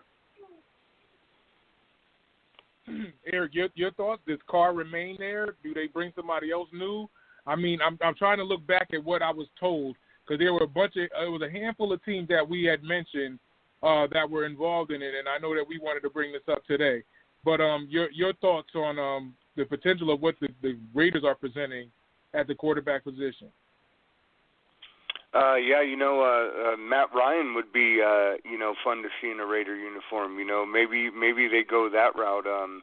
But Derek Carr, the problem with him, he just can't stay healthy. You know what I mean? He's shown flashes that he could potentially be a good quarterback in this league, but it's just he can't stay healthy. And again, too, with the Raiders, they don't really have that good receivers either. So, I mean, to be fair, he hasn't had the best plate set for him either. You know what I mean? So, and just like we all said, John Gruden's John Gruden. It's hard telling what's going through his mind. When he won the Super Bowl with Raiders in Tampa Bay, he had Rich Gannon and when he was with the Raiders, he had Rich Gannon, and then went and won the Super Bowl Tampa Bay with Ty Detmer. So, you know what I mean, or Trent Dilfer. So, you know what I mean. He's had these veteran quarterbacks. He hasn't groomed a quarterback, and Derek Carr was obviously already there.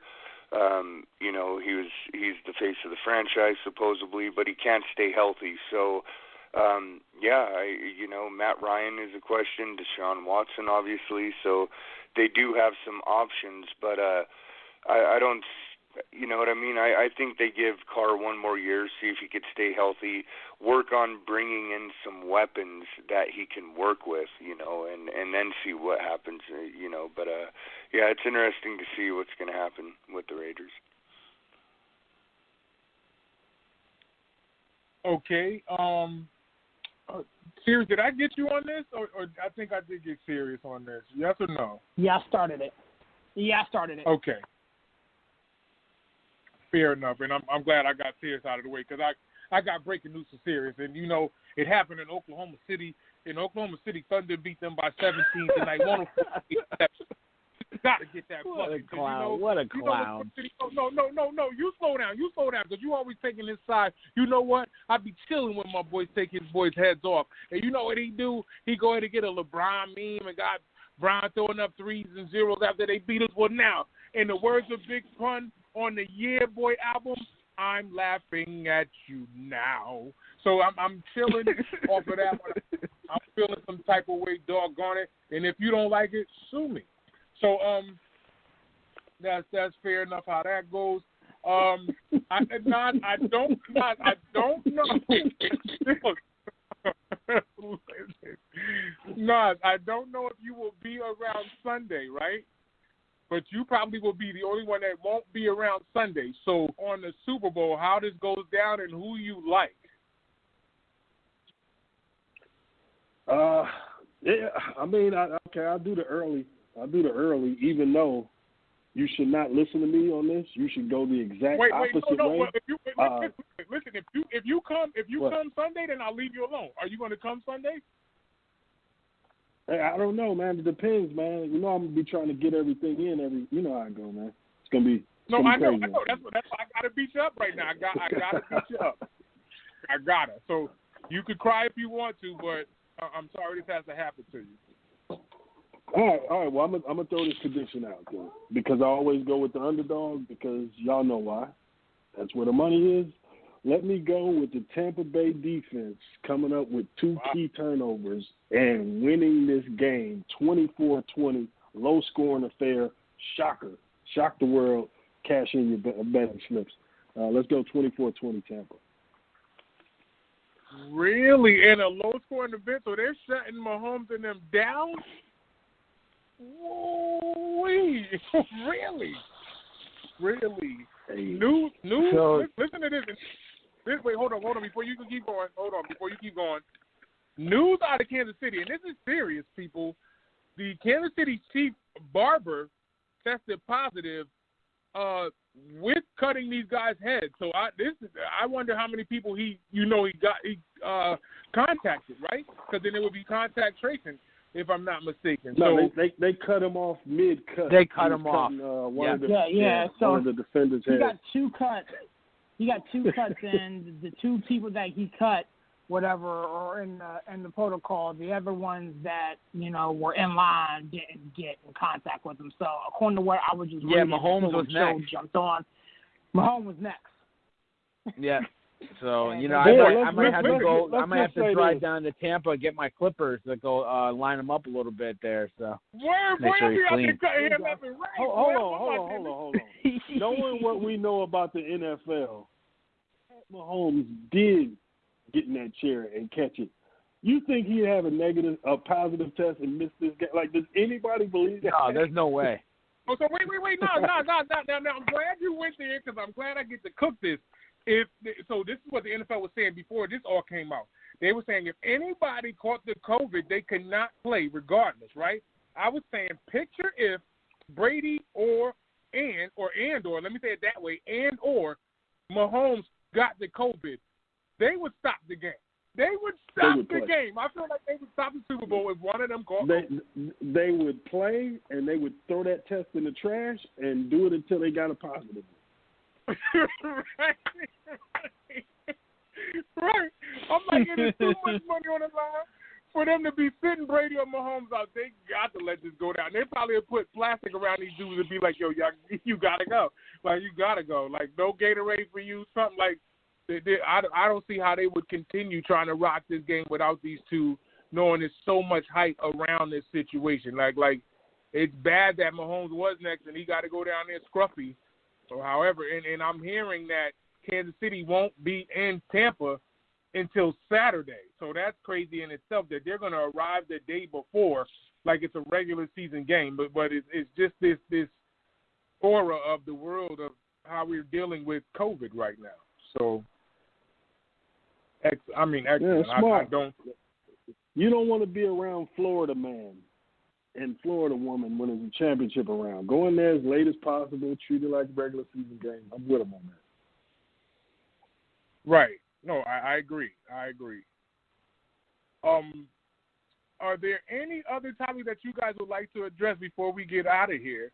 Because this has been an awesome show, and I feel the energy top to bottom, highs and lows, man. This is incredible that these guys brought some fire to the grill, and I didn't even get to let nobody throw nothing on the grill. Back away from my grill. Back away.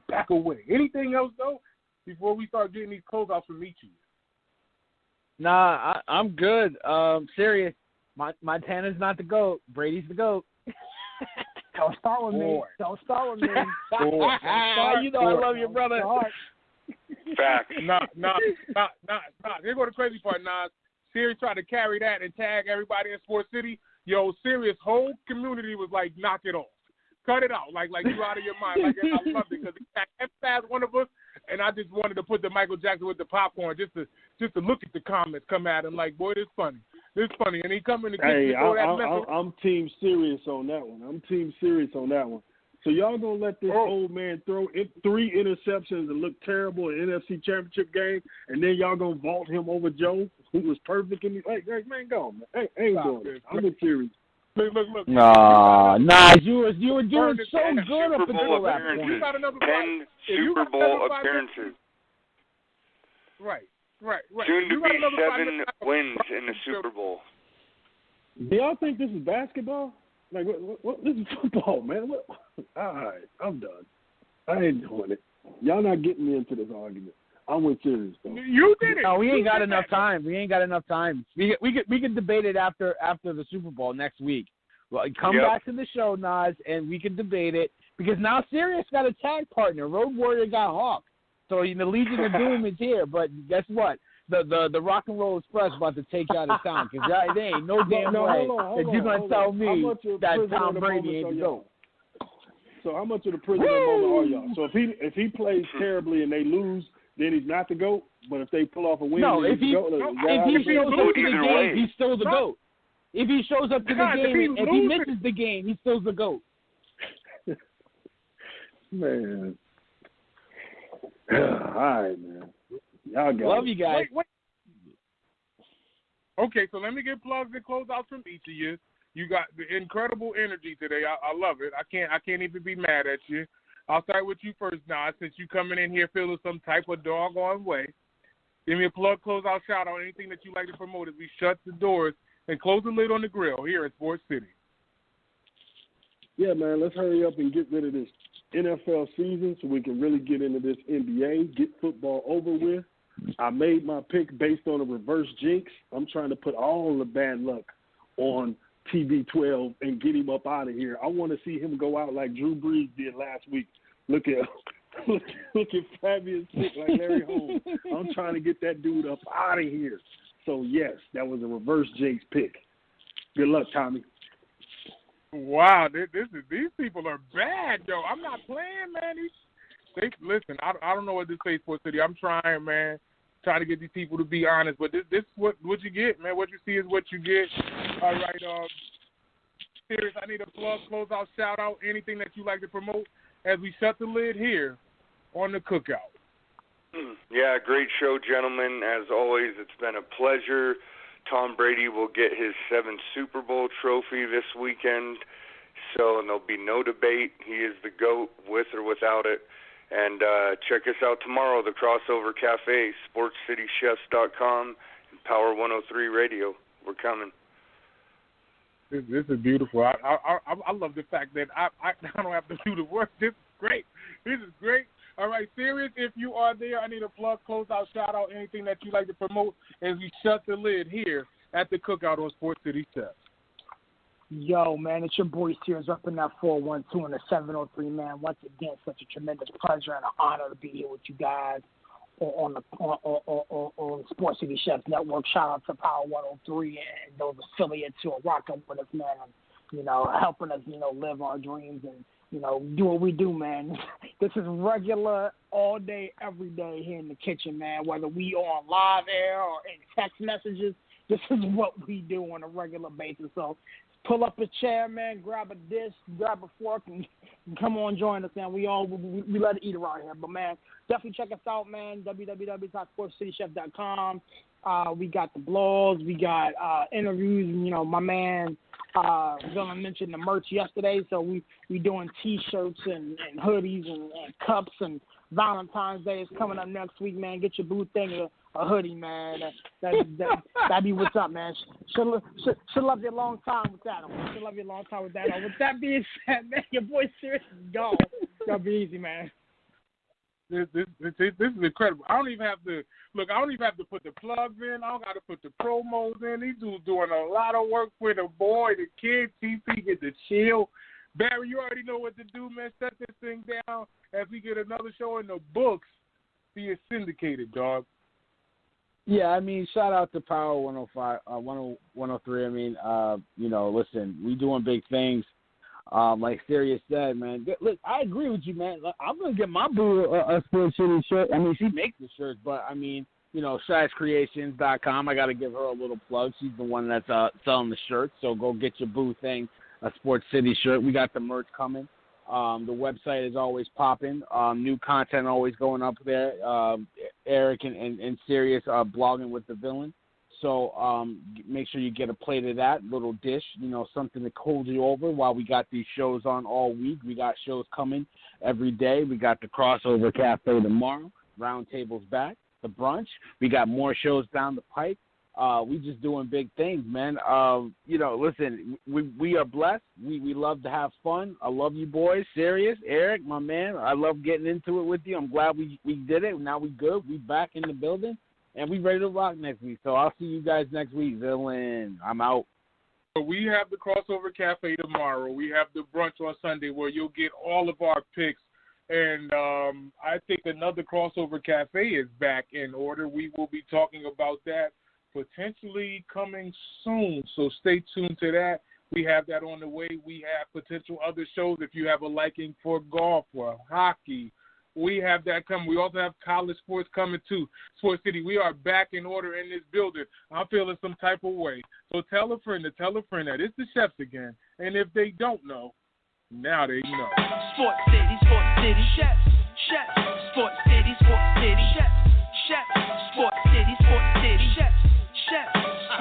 City, Sports City.